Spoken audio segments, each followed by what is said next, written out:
ಈ ಚಿತ್ರ ಮೊದಲನೇ ಒಂದು ದಿವಸ ನಾನು ಮಾಡಿದ್ದು ಮುಂಜಾನೆ 5 ಗಂಟೆಗೆ ಫಸ್ಟ್ ಶಾಟ್ ನಾನು ತೆಗೆದಿರೋದು ನಿರ್ದೇಶಕರು. ಈ ನಿರ್ದೇಶಕರು ರವಿಯವರು ತುಂಬ ಪ್ಲ್ಯಾನ್ ಮಾಡಿಬಿಟ್ಟು ಈ ಚಿತ್ರ ಮಾಡಿದ್ದಾರೆ. ಅವರ ಪ್ಲ್ಯಾನಿಗೆ ತಕ್ಕ ಹಾಗೆ ನಮ್ಮ ನಿರ್ಮಾಪಕರು ಸಪೋರ್ಟ್ ಮಾಡಿದ್ದಾರೆ. ಚಿತ್ರ ದಯಮಾಡಿ ಚಿತ್ರಮಂದಿರದಲ್ಲೇ ನೋಡಿ, ಎಲ್ಲ ಚಿತ್ರ ನೋಡಿ, ಎಲ್ಲ ಭಾಷೆ ಚಿತ್ರ ನೋಡಿ. ಮೊದಲನೇದಾಗಿ ನಮ್ಮ ಕನ್ನಡಕ್ಕೆ ಪ್ರಾಮುಖ್ಯವನ್ನು ಕೊಡಿ. ಎಲ್ಲ ಪ್ರೆಸ್ ಮೀಟಲ್ಲಿ ಟ್ರೈಲರ್ಲಿ ಎಲ್ಲರೂ ಫುಲ್ಲಾಗಿ ತುಂಬಿರ್ತಾರೆ. ಚಿತ್ರಮಂದಿರದಲ್ಲಿ ಜನಗಳಿರಲ್ಲ. ಇಲ್ಲಿ ಸುಮಾರಾಗಿದ್ದಾರೆ, ಚಿತ್ರಮಂದಿರದಲ್ಲಿ ಜನ ತುಂಬಿರುತ್ತೆ. ಇದು ಸತ್ಯ. ಆಮೇಲೆ ನಮ್ಮ ನಾಯಕಿ ತುಂಬ ಚೆನ್ನಾಗಿ ಮಾಡಿದ್ದಾರೆ, ಚೆನ್ನಾಗಿ ಕಾಣ್ತಾ ಇದ್ದಾರೆ. I love you. ಹಾಗೆ ಸಮಯಕ್ಕೆ ತಕ್ಕ ಹಾಗೆ ನಮ್ಮ ಹೇಮಂತ್ ಕುಮಾರ್ ಅವರು ಯಾವ ಕಲಾವಿದ ಯಾವ ಟೈಮಲ್ಲಿ ಬರಬೇಕು ಅಂತ ಎಲ್ಲವನ್ನೂ ಸರಿಯಾಗಿ ವ್ಯವಸ್ಥಿತವಾಗಿ ಕೆಲಸ ಮಾಡಿಕೊಟ್ಟ ಹೇಮಂತ್ ಅವರಿಗೆ ಧನ್ಯವಾದಗಳು. ಹಾಗೆ ನಮ್ಮ ನಿರ್ದೇಶಕರು, ನಾನು ತುಂಬ ಪಿಕ್ಚರ್ ಮಾಡಿದ್ದೀನಿ ಅಂತ ಈ ನಿರ್ದೇಶಕ ಒಂದು ಪ್ಲ್ಯಾನ್ ಅಂದರೆ ಇಂಥ ಟೈಮಿಗೆ ಆರ್ಟಿಸ್ಟ್ಗಳು ಬರಬೇಕು, ಪಿಕ್ಚರ್ ಅವರ ಪಾತ್ರ ಮಾಡಿಬಿಟ್ಟು ಅವ್ರು ಹೋಗಬೇಕು. 5 ನಿಮಿಷಲಿದ್ದರೆ ಸರ್ ಯಾಕೆ ಸರ್ ಗಾಡಿ ಬಂದಿಲ್ಲ ಅಂತ ಕೇಳ್ತಾರೆ. ಅಂತ ಒಳ್ಳೆ ನಿರ್ದೇಶಕ ಆಗಲಿ, ಎಲ್ರಿಗೂ ಒಳ್ಳೇದಾಗಲಿ. ದಯಮಾಡಿ ನಮ್ಮ ಕನ್ನಡದವರು ಎಲ್ಲರೂ ಬಂದು ಪಿಕ್ಚರ್ ನೋಡಿಬಿಟ್ಟು, ಎಲ್ಲ ಭಾಷೆಯವರು ಪಿಕ್ಚರ್ ನೋಡಿಬಿಟ್ಟು ನಮ್ಮ ನಿರ್ಮಾಪಕರ ಜೋಬನ್ನು ತುಂಬಿಸಿ. ದಯಮಾಡಿ ಪ್ಲೀಸ್ ಬೇಡ್ಕೊಳ್ತಾ ಇದ್ದೀನಿ, ದಯಮಾಡಿ ಚಿತ್ರಮಂದಿರಕ್ಕೆ ಬನ್ನಿ. ಜೈ ಹಿಂದ್, ಜೈ ಕರ್ನಾಟಕ ಮಾತು. ಸವಿರುಚಿಯ ಕಾರ್ಯಕ್ರಮದಲ್ಲಿ ನೆರೆದಿರುವಂತಹ ಮಾಧ್ಯಮದ ಎಲ್ಲ ಮಿತ್ರರಿಗೂ, ನಿರ್ದೇಶನದ ತಂಡದವರಿಗೂ, ಬ್ಯೂಟಿ ಚಿತ್ರದ ಎಲ್ಲ ಕಲಾವಿದರಿಗೂ, ತಂತ್ರಜ್ಞರಿಗೂ ಚಕ್ರವರ್ತಿ ದಾವಣಗೆರೆಯ ಶಿರಸಾಷ್ಟಾಂಗ ನಮಸ್ಕಾರಗಳು. ತಾವೆಲ್ಲರೂ ಕೂಡ ಈ ಒಂದು ಬ್ಯೂಟಿ ಚಿತ್ರದ ಈ ಒಂದು ಪತ್ರಿಕಾಗೋಷ್ಠಿ ಮತ್ತು ಟ್ರೈಲರ್ ಲಾಂಚ್ ಕಾರ್ಯಕ್ರಮಕ್ಕೆ ಎಲ್ಲರೂ ಆಗಮಿಸಿದ್ದೀರಿ. ತಮ್ಮೆಲ್ಲರಿಗೂ ಸ್ವಾಗತವನ್ನು ಕೋರ್ತಾ ಇದ್ದೇನೆ. ನನಗೆ ಮೊಟ್ಟ ಮೊದಲ ಬಾರಿಗೆ ಈ ಒಂದು ಚಲನಚಿತ್ರದಲ್ಲಿ ಅಭಿನಯ ಮಾಡಲು ಅವಕಾಶ ಕಲ್ಪಿಸಿದಂತಹ ಸನ್ಮಾನ್ಯ ಶ್ರೀ ನಿರ್ವಾಹಕರಾದಂತಹ ಹೇಮಂತ್ ಸರ್ ಅವರಿಗೆ ನಾನು ತುಂಬ ಹೃದಯದ ಧನ್ಯವಾದಗಳನ್ನು ಅರ್ಪಿಸ್ತಾ ಇದ್ದೇನೆ.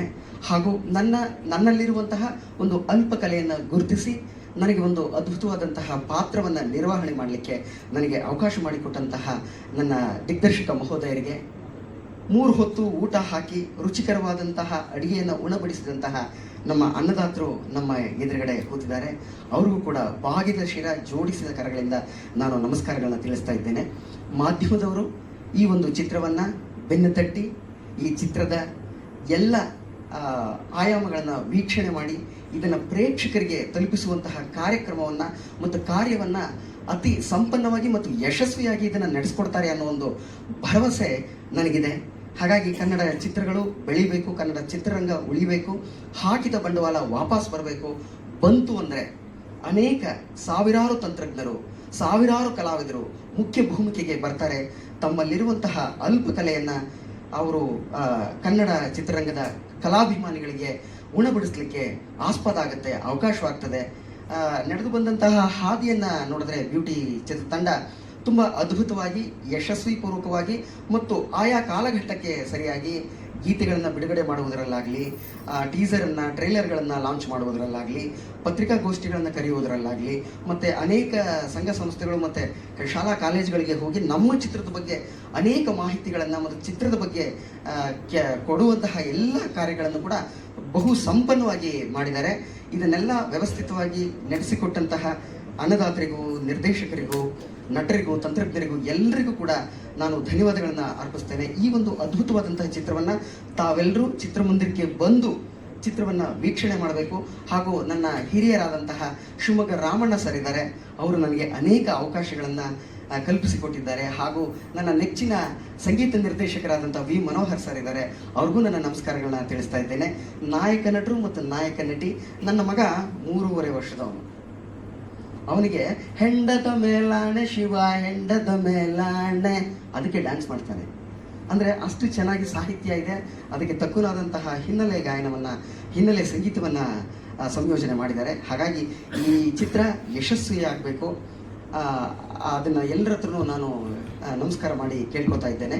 ಇದನ್ನು ತಲುಪಿಸುವ ಹೊಣೆ ತಮ್ಮೆಲ್ಲರಿಗೂ, ಮಾಧ್ಯಮ ಮಿತ್ರರವರಿಗೂ ಮತ್ತೆ ಮಗದೊಮ್ಮೆ ನಾನು ನಮಸ್ಕಾರಗಳನ್ನು ತಿಳಿಸ್ತಾ ಈ ಒಂದು ಕಾರ್ಯ ಯಶಸ್ವಿಯಾಗಲಿ ಅಂತ ಕೇಳ್ಕೊತಾ ಇದ್ದೇನೆ. ಎಲ್ರಿಗೂ ನಮಸ್ಕಾರ. ನನ್ನ ಪ್ರೀತಿಯ ಸಂಗೀತ ನಿರ್ದೇಶಕರು ವಿ ಮನೋಹರ್, ದಯಮಾಡಿ ಕ್ಷಮಿಸಬೇಕು.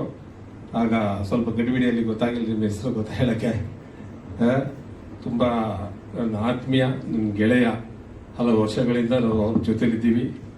ದಯವಿಟ್ಟು ಕ್ಷಮಿಸಬೇಕು ನನ್ನನ್ನು, ಪ್ಲೀಸ್. ಸಾರಿ. ಧನ್ಯವಾದಗಳು ಸರ್. ರಿಯಲ್ ಆಗಿನೂ ಅಮ್ಮ, ಹಾಗೆಯೇ ರೀಲಲ್ಲಿ ಕೂಡ ಅಮ್ಮನ ಪಾತ್ರ ಮಾಡಿದ್ದೀನಿ. ನನಗೆ ಈ ಅವಕಾಶ ಕಲ್ಪಿಸ್ಕೊಟ್ಟಿರುವಂತಹ ಡೈರೆಕ್ಟರ್ ಸರ್ಗೆ, ಪ್ರೊಡ್ಯೂಸರ್ ಸರ್ಗೆ, ಮ್ಯಾನೇಜರ್ ಸರ್ಗೆ ಎಲ್ರಿಗೂ ನಮಸ್ಕಾರ. ಸಿನಿಮಾ ತುಂಬ ಚೆನ್ನಾಗಿದೆ, ಒಳ್ಳೆ ಸೆಂಟಿಮೆಂಟ್ ಇದೆ, ಫ್ಯಾಮಿಲಿ ಕೂತ್ಕೊಂಡು ನೋಡ್ಬೋದು, ಫ್ಯಾಮಿಲಿ ಸಿನಿಮಾ. ಹಾಗೆಯೇ ಲವ್ ಸ್ಟೋರಿ, ಒಳ್ಳೆ ಲವ್ ಸ್ಟೋರಿ, ತುಂಬ ಚೆನ್ನಾಗಿದೆ. ನಿಮ್ಗೆ ಏನೇನು ಬೇಕು ಎಲ್ಲನೂ ಈ ಸಿನಿಮಾದಲ್ಲಿದೆ. ದಯವಿಟ್ಟು ಮಾಧ್ಯಮ ಮಿತ್ರರಿಗೆ ಕಳಕಳಿಯ ವಿನಂತಿ, ಈ ಸಿನಿಮಾನ ಚೆನ್ನಾಗಿ ಪ್ರಮೋಟ್ ಮಾಡಿ ಎಲ್ಲರೂ ಬಂದು ಥಿಯೇಟ್ರಿಗೆ ಸಿನಿಮಾ ನೋಡಬೇಕು ಅಂತ ನಾನು ಆಶಿಸ್ತೀನಿ. Thank you so much. ಎಲ್ಲರಿಗೂ ನಮಸ್ಕಾರ. ಮೊದಲನೇದಾಗಿ ನಿರ್ಮಾಪಕರಿಗೆ ಮತ್ತು ನಿರ್ದೇಶಕರಿಗೆ ಮತ್ತು ನಮ್ಮ ಸಿನಿಮಾದಲ್ಲಿ ಕೆಲಸ ಮಾಡಿದಂಥ ಎಲ್ಲರಿಗೂ ನನ್ನ ಒಂದು ವಂದನೆಗಳು. ಹಾಗೆ ಏನು ಹೇಳಬೇಕು ಅಂತ ಬಯಸ್ತೀನಿ ಅಂದರೆ, ನಿರ್ಮಾಪಕರು ಮತ್ತು ನಿರ್ದೇಶಕರು ತುಂಬ ಕಷ್ಟಪಟ್ಟು ಸಿನಿಮಾವನ್ನು ಮಾಡಿರ್ತಾರೆ. ದಯವಿಟ್ಟು ನೀವು, ನಿಮ್ಮ ಫ್ರೆಂಡ್ಸು, ನಿಮ್ಮ ಅಕ್ಕಪಕ್ಕದವ್ರಿಗೆಲ್ಲರಿಗೂ ಹೇಳಿ ನಮ್ಮ ಸಿನಿಮಾ ಬ್ಯೂಟಿ ಅನ್ನೋ ಹೆಸರು ಹೇಗಿದೆಯೋ ಹಾಗೆ ತುಂಬ ಬ್ಯೂಟಿಫುಲ್ ಆಗಿದೆ. ಅದರಲ್ಲಿ ನನ್ನದೊಂದು ಪಾತ್ರ ತುಂಬ ಚೆನ್ನಾಗಿದೆ. ನನ್ನ ಪಾತ್ರ ಇವರ ಗೆಳತಿ ಪಾತ್ರ ಮಾಡಿದ್ದೀನಿ. ಒಂಥರ ಚೆನ್ನಾಗಿದೆ. ಸರ್ ಇನ್ಸ್ಪೆಕ್ಟ್ರು ಅವ್ರಿಗೆ ಒಂದು ಚಮಕ್ ಕೊಡುವಂಥ ಪಾತ್ರ. ನೋಡಿದ್ರೆ ಗೊತ್ತಾಗತ್ತೆ. ದಯವಿಟ್ಟು ಎಲ್ಲರೂ ಚಿತ್ರ ಮಂದಿರಕ್ಕೆ ಬಂದು ಸಿನಿಮಾ ನೋಡಿ ಅಂತ ಕೇಳ್ಕೊತೀನಿ. ನಮ್ಮ ಕನ್ನಡ ಉಳಿಸಿ, ನಮ್ಮ ಕನ್ನಡ ಸಿನಿಮಾನ ಬೆಳೆಸಿ. ನಮಸ್ಕಾರ. ಶುಭ ಸಂಜೆ. ಧನ್ಯವಾದಗಳು.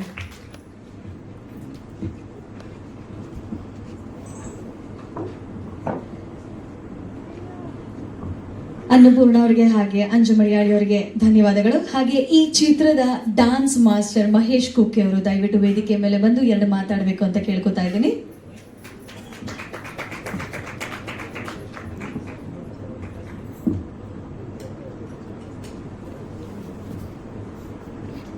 ಆಗ್ಲೇ ಹೇಳಿದಾಗೆ ಈ ಚಿತ್ರದಲ್ಲಿ ಮಾಧ್ಯಮ ಮಿತ್ರರಿಗೆ ನಮಸ್ಕಾರ.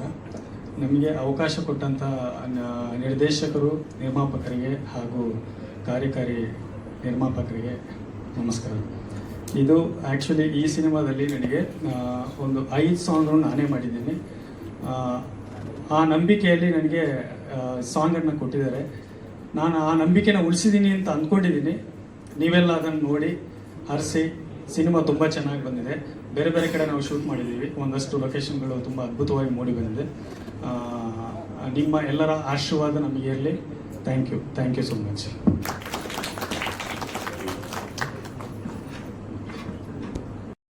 ಅನ್ನೋದೊಂದು 11ನೇ ಶತಮಾನದಲ್ಲಿ ಜ್ಞಾನಕ್ಕೆ ಸಂಬಂಧಪಟ್ಟಂತೆ, ವಿಕಾಸಕ್ಕೆ ಸಂಬಂಧಪಟ್ಟಂತೆ ಮತ್ತು ಮನೋವೈಜ್ಞಾನಿಕ ರೂಪಕ್ಕೆ ಸಂಬಂಧಪಟ್ಟಂತಹ ಇದೊಂದು ಶ್ಲೋಕ. ಒಬ್ಬ ಲಾಕ್ಷಣಿಕ ಇಮ್ಮಡಿನಾಗೋ ಬರೀತಾನೆ. ಈ ಮಾತು ನಾನು ಯಾಕೆ ಹೇಳ್ತಿದ್ದೀನಿ ಅಂತಂದರೆ, ಈ ಸಿನಿಮಾ ರಂಗ ಅನ್ನೋದು ಒಂದು ಅದ್ಭುತವಾದ ಸೃಜನಾ ರಂಗ. ಇದು ಜ್ಞಾನವೂ ಹೌದು, ವಿಜ್ಞಾನವೂ ಹೌದು, ವಿಕಾಸವೂ ಹೌದು. ಒಂದು ಸಮಾಜದ ಪರ್ವಕಾಲಕ್ಕೆ ಬೇಕಾದಂತಹ ಒಂದು ಎಲಿಮೆಂಟ್ ಕೊಡುವಂತಹ ಒಂದು ಮಾಧ್ಯಮವೂ ಹೌದು. ಇಂತಹ ಮಾಧ್ಯಮದಲ್ಲಿ ಎಂತೆಂಥ ಪ್ರಯೋಗಗಳಾಗಿವೆ, ಎಂತೆಂಥ ಪ್ರಯೋಗಗಳು ಆಗಿದೆ ಮತ್ತು ಆಗಬೇಕಾಗಿರೋದು ಕೂಡ ತಮಗೆ ಗೊತ್ತಿರುವಂಥ ವಿಚಾರಗಳನ್ನೇ. ಇದರ ಟೆಕ್ಸ್ಟ್ ಆಚೆ ನಾನು ಹೋಗಲ್ಲ. 1-2 ಮಾತುಗಳನ್ನು ಮತ್ತು ಬಹುಬೇಗ ಸಂಕ್ಷಿಪ್ತಗೊಳಿಸಿ ನಮ್ಮ ಬ್ರದರ್ ಅವರಿಗೆ, ಮನೋಹರ್ ಸರಿಗೆ ಕೊಡ್ತೀನಿ. ಇದಕ್ಕೆ ಯಾಕೆ ಈ ಮಾತು ಹೇಳ್ತಿದ್ದೀನಿ ಅಂತಂದರೆ, ನಾನು ಈಗ ಒಂದು 30 ವರ್ಷದ ಹಿಂದೆ ನಾನು ಬೆಂಗಳೂರಿಗೆ ಮೊದಲು ಬಂದಾಗ ನನಗೆ ಭಾರಿ ಹುಚ್ಚಿತ್ತು ಈ ಲಿರಿಕ್ ಬರಿಬೇಕನ್ನೋದು. ಆಗಲೇ ನಾನು ಒಂದು ಸ್ಟೇಟ್ ಲೆವೆಲ್ ಪೊಯಿಟ್ರಿ ಕಾಂಪಿಟೇಷನಲ್ಲಿ ಫಸ್ಟ್ ಪ್ರೈಜು, ಸೆಕೆಂಡ್ ಪ್ರೈಜ್ ಈ ಥರ ಆಗಿ ನಾನು ಇಲ್ಲಿ ಬರಲಿಕ್ಕೆ ಮುಂಚಿತವಾಗಲೂ ನಾನು ಒಂದು 3 ಕವನ ಸಂಕಲನ ಬಿಡುಗಡೆಯಾಗಿತ್ತು. ಅದೊಂದು ಅಹಮ್ಮಿತ್ತು. ಆದರೆ ನಾನು ಯಾವಾಗ ಈ ಫಿಲ್ಮ್ ಲ್ಯಾಂಡ್ ಬಂದೆ ಮತ್ತು ಇಲ್ಲಿ ನೋಡಿದೆ, ಇಲ್ಲಿರೋ ಒಂದು ಲೋಕವೇ ಬೇರೆ, ಸಾಹಿತ್ಯವೇ ಬೇರೆ, ಸಿನಿಮಾವೇ ಬೇರೆ ಅನ್ನೋದಲ್ಲ. ಸಾಹಿತ್ಯವೂ ಒಂದು, ಸಿನಿಮಾವೂ ಹೌದು ಆಗಿತ್ತು ಅಂತ ನಾನು ತಿಳ್ಕೊಂಡಿದ್ದೆ. ಆದರೆ ಭಾಷೆ ಬಳಸೋ ವಿಧಾನವನ್ನು ನಾನು ಮನೋಹರ್ ಸರ್ ನೋಡಿ ಬಹಳಷ್ಟು ಕಲಿತೆ. ಅವ್ರ ಹತ್ರ ಒಂದು ಆಂಧ್ರ ಹೆಂಡತಿ ಅಂತ ಒಂದು ಸಿನಿಮಾ, ಅದಕ್ಕೂ ನಾನು ಒಂದು ಹಾಡೂ ಬರೆದೆ. ಅದರಲ್ಲಿ ಅರ್ಧ ಬರ್ಧ ಅವರೇ ತಿದ್ದಿದ್ರು ಕೂಡ. ಅದು ಬೇರೆ ವಿಚಾರ. ಅಲ್ಲಿಂದ ನಾನು ಸಿನಿಮಾ ರಂಗದಲ್ಲಿ ಇಲ್ಲೇ ಇರಬೇಕು ಅಂತ ಅಂದ್ಕೊಂಡೆ. ಆದರೆ ನಾನು ಓದು ಮತ್ತು ಇಲ್ಲಿರೋ ಸ್ಥಿತ್ಯಂತರಗಳು, ಹಣದ ಇದರದು, ಅವರು ನಾನು ಆಗ್ಲೇ ನಾನು ಬರ್ಲಿಕ್ಕಿಂತ ಮುಂಚಿತವಾಗಲೂ ಅವರು ತುಂಬ ಸೈಕಲ್ ಹೊಡೆದ್ಬಿಟ್ಟಿದ್ರು. ಆಮೇಲೆ ಬೇರೆ ಬೇರೆ ಕಾರಣಗಳಿಗಾಗಿ ನಾವು ಭೇಟಿ ಆಗ್ತಿದ್ವಿ. ನಾನು ಇವ್ರನ್ನ ತುಂಬ ಭೇಟಿ ಆಗ್ತಿದ್ದೆ. ಅವ್ರು ಒಂದು ಮಾತು ಹೇಳಿದರು, ನೋಡಪ್ಪ ನೀನು ಏನನ್ನ ಮಾಡು, ಬಹುದೊಡ್ಡ ಮ್ಯೂಸಿಕ್ ಡೈರೆಕ್ಟರ್ ಒಬ್ಬರು ಇದ್ರೆ. ನಾನು ಹೇಳಿದೆ, ಏನು ಸರ್ ಅವರು ನನ್ನ ಹತ್ರ ಬರೀ ಹಾಡುಗಳೇ ಬರೆಸ್ತಾರೆ, ಆದರೆ ಪೇಮೆಂಟೇ ಕೊಡಲ್ಲ. ಆಮೇಲೆ ಯಾವುದೊಂದು ಸೀರಿಯಲ್ ಹೇಳಿದರು, ಆಮೇಲೆ ಅದನ್ನು ಕೊಡಲಿಲ್ಲ. ಅಂದ್ರೆ ನೀನು ಬರಿಬೇಕಾದ ಮಾತ್ರ ಯೋಚನೆ ಮಾಡ್ಬೇಕು ಹೊರತಾಗಿ ಇಲ್ಲಿ ಹಣದ ವಿಚಾರ ಮಾತಾಡಬೇಡ. ನೀವೆಲ್ಲ ಹೆಂಗೆ ಅಂತಂದ್ರೆ ನೋಡ್ತಿದ್ದೀಯಲ್ಲ ಅಂತಂದ್ರೆ ಆಗ್ಗೆ ಅವ್ರು ಎಷ್ಟು ಸೈಕಲ್ ಹೊಡಿತಿದ್ದಾರೆ ಅಂತ ಆಮೇಲೆ ನನಗೆ ಗೊತ್ತಾಯ್ತು. ನಾನು ಮತ್ತೆ ಆಸ್ ಎ ಪತ್ರಕರ್ತನಾಗಿ ಮತ್ತು ಬೇರೆ ಬೇರೆ ಇದ್ರ ಕಡೆ ಬಂದ್ಬಿಟ್ಟೆ. ಒಂದು 15 ಚಿತ್ರಕ್ಕೂ ಬರೆದೆ, ಅದು ಬೇರೆ ವಿಚಾರ. ಆಮೇಲೆ ಆದರೆ ಒಂದು ವಿಷಯ ನೀವು ಗಮನಿಸಬೇಕಾಗಿರೋದೇನು ಅಂತಂದರೆ, ಸಿನಿಮಾ ರಂಗದಲ್ಲಿ ಇರುವಂತಹ ಒಂದು 4 ಅತ್ಯಂತ ಒಂದು ಚತುಷ್ಟಯಗಳ ಥರ, ಅಂದರೆ 4 ಅಡಿಪಾಯಗಳೇನಿದೆ, ಮನೋಹರ್ ಸರ್ ಹತ್ರ ತುಂಬ ಆ ಥರದ ಮಾಹಿತಿ ಇದೆ. ನಾವು ಅವ್ರನ್ನೆಲ್ಲ ನೋಡಿನೇ ಕಲ್ತಿದ್ದು. ನಾನು 2ನೇ ಸಲ ಈ ಮಾತು ಹೇಳ್ತಿದ್ದೀನಿ. ಯಾಕೆ ಅಂತಂದರೆ ಅವ್ರನ್ನ ನೋಡಿ ನಾನು ಯಾಕೆ ಈ ಮಾತು ಮತ್ತೆ ಹೇಳ್ತಿದ್ದೀನಿ ಅಂದರೆ, ಮ್ಯೂಸಿಕ್ ಡೈರೆಕ್ಟರ್ ಆಗಿದ್ದಾರೆ. ಅವಾಗ ಪೀಕ್ ಅವರಿಗೆ ಬಂದವರು ಏನಿಲ್ಲದ ಸ್ಥಿತಿಯಲ್ಲೂ ನೋಡಿದ್ದೆ. ಆಮೇಲೆ ಪೀಕ್ ಅವರಿಗೆ ಬಂದಾಗಲೂ ನಾನು ಒಂದು ವಿಚಾರ ತಮ್ಮ ಗಮನಕ್ಕೆ ಹೇಳ್ತೀನಿ. ಅವರು ಒಂದು ನಮ್ಮ ಸುಧೀಂದ್ರ ಅಂತಿದ್ರು PR ಇದಕ್ಕೆ ಮಾಡ್ಕೋಬೇಕು ಸರ್, ಅವ್ರನ್ನ ನೆನ್ಪು ಮಾಡ್ಕೋಬೇಕು. ಅವಾಗ ಈ ಥರ ಇರಲಿಲ್ಲ. ಬಹಳಷ್ಟು ಅಂದರೆ ಬಹಳಷ್ಟು ಹಿಂದುಳಿದ ಪ್ರದೇಶ ಥರ ಇದ್ವಿ ನಾವೆಲ್ಲ. ಅವರು ಒಂದು ಮಾತು ಹೇಳಿದ್ರು, ನೋಡಯ್ಯ ನೀನು ಸುಮ್ಮನೆ ಈ ಥರ ಸೈಕಲ್ ಹೊಡೆದು ಮತ್ತು ಜೀವನನ ಹಾಳು ಮಾಡ್ಕೋಬೇಡ. ಮನೋಹರನ್ನು ನೋಡಿ ಒಂದು ಕಲಿಬೇಕಾಗಿದೆ ಏನು ಅಂತಂದರೆ ಸಹನೆ. ಎಷ್ಟು ಇವತ್ತು ಅವಾಗಲೇ ಇವರು ಒಂದು ಪ್ರಖ್ಯಾತ ಸಿನಿಮಾಗಳಿಗೆಲ್ಲ ಒಂದು ಏಕಕಾಲಕ್ಕೆ 40-50 ಚಿತ್ರಗಳಿಗೆ ಅವರು ಮ್ಯೂಸಿಕ್ ಮಾಡಿದ್ದು ನಾನು ನೋಡಿದ್ದೀನಿ. ಆದರೂ ಕೂಡ ಅವರಲ್ಲಿ ಅದೇ ವಿನಯ, ಅದೇ ಸೌಕುಮಾರ್ಯತೆ, ಅದೇ ಮಾಧುರ್ಯವಾದ ಮಾತು, ಅದೇ ಒಂದು ಸ್ನೇಹಪರ ಗುಣ ನನಗೆ ಈಗಲೂ ನನಗೆ ಭಾರಿ ಆಶ್ಚರ್ಯ ಅನಿಸುತ್ತೆ. ಇವಾಗ ಹೊಸೂರು ಬರೋರು ಅಲ್ಲ ಇಲ್ಲ ಸರ್, ಮುಜುಗರಂತಲ್ಲ, ಸತ್ಯಗಳು ಕೆಲವು ಸಲ ನಮ್ಮನ್ನು ನಾವೇ ಮಾರ್ಕೆಟಿಂಗ್ ಮಾಡ್ಕೋಬೇಕಾದಂಥ ವಿಷಯಗಳು ಇರ್ತವೆ. ಗೊತ್ತಿಲ್ಲ, ಇಲ್ಲಿ ಬಂದಮೇಲೆ ನನಗೆ ಭಾರಿ ಸಂತೋಷ ಆಯ್ತು. ಇದಕ್ಕೆ ಕಾರಣನೂ ಇತ್ತು. ಅವರು ನಾನು ತುಂಬ ಯಾವಾಗೋ ಒಂದ್ಸಲ ಹೊಗಳ್ಬೇಕು ಅನ್ನಿಸ್ತಾ ಇತ್ತು. ಅದಾಗಲಿ, ದಟ್ ಈಸ್ ಸೆಕೆಂಡ್. ಇದಕ್ಕೂ ಒಂದು ಇಂಟರ್ಲಿಂಕ್ ಒಂದು ಕೊಡ್ತಿದ್ದೀನಿ. ಏನು ಅಂತಂದರೆ, ನಾನು ಈ ಸಿನಿಮಾ ಜಸ್ಟ್ ಇವಾಗಲೇ ನೋಡಿದೆ. ಏನು ಅಂತಂದರೆ, ಆ ಬ್ಯೂಟಿ ಅನ್ನೋದೇ ಒಂದು ಅದ್ಭುತವಾದ ರೋಮಾಂಚಿತವಾದಂತಹ ಒಂದು ಪದ. ಬ್ಯೂಟಿ ಅಂತ ಅಂದ್ಕೂಡಲೇ ಅದಕ್ಕೆ ಸಂಬಂಧಪಟ್ಟಂತೆ ಎಂತೆಂಥ ಹಾಡುಗಳಿವೆ, ಎಂತೆಂಥ ಇದು ಲಾಲಿತ್ಯನೂ ಇದೆ. ಇಲ್ಲಿ ನಾನು ಅದು ಲಾಲಿತ್ಯ ನೋಡಿದೆ. ಅದೇ ಥರ ಥ್ರಿಲ್ಲರೂ ಇದೆ, ಬ್ಯೂಟಿ ಇದೆ, ಆಮೇಲೆ ಒಳ್ಳೆಯ ಪಾತ್ರಧಾರಿಗಳು ಇದ್ದಾರೆ, ಅದಕ್ಕೆ ತಕ್ಕಂತೆ ಮ್ಯೂಸಿಕ್ಕೂ ಇದೆ. ಬಹುಶಃ ಒಂದು ಸಿನಿಮಾ ಸಕ್ಸಸ್ಸಿಗೆ ಬೇಕಾದಂತಹ ಎಲಿಮೆಂಟ್ಗಳು ಇದರಲ್ಲಿ ಇವೆ ಅಂತ ಹೇಳಿದರೆ ಬಹುಶಃ ಹೊಗಳಿದಂಗೆ ಆಗಲ್ಲ ಅಂತ ಅಂದ್ಕೊಂಡೆ ನಾನು.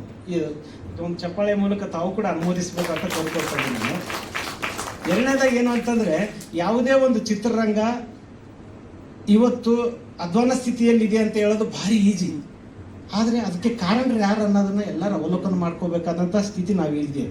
ಬೇರೆ ಕನ್ನಡ ಚಿತ್ರರಂಗಕ್ಕೆ ಹೋಲಿಕೆ ಮಾಡಿದರೆ ಬೇರೆ ಬೇರೆ ಚಿತ್ರರಂಗದಲ್ಲಿ ಕೂಡ ಒಂದು ವಿಶೇಷ ಏನು ಗಮನಿಸಿ ನೀವು, ಯಾವುದಾದ್ರೂ ಒಂದು ಸಕ್ಸಸ್ ಸಿನಿಮಾ ಬರಲಿಕ್ಕಿಂತ ಮುಂಚಿತವಾಗಲು ಆ ಚಿತ್ರರಂಗ ಭಾರಿ ಕೆಳಮಟ್ಟದಲ್ಲಿ ತಳಮಟ್ಟದಲ್ಲಿ ಒಂದು ಚಿತ್ರ ಸಕ್ಸಸ್ ಆಯ್ತು ಅಂದ ಕೂಡಲೇ ಅದು ಇಂಟರ್ನ್ಯಾಷನಲ್ ಲೆವೆಲ್ ಅಪ್ಪ ಅದು ರಂಗ ಅಂತ ಹೇಳ್ತಾರೆ. ಹಾಗಾಗಿ ಇಲ್ಲಿ ಯಾವುದು ತೀರಾ ನೆಲಮಟ್ಟದ ಸಂಸ್ಕೃತಿಯಲ್ಲಿ ಇರುತ್ತೋ ಅದು ಬಹುಬೇಗ ಹಿಮಾಲಯದ ಎತ್ತರಕ್ಕೂ ಬೆಳಿಬಹುದು, ಅಷ್ಟೇ ವೇಗವಾಗಿ ಕೆಳಗೂ ಇಳಿಯಬಿಡ್ಬೋದು.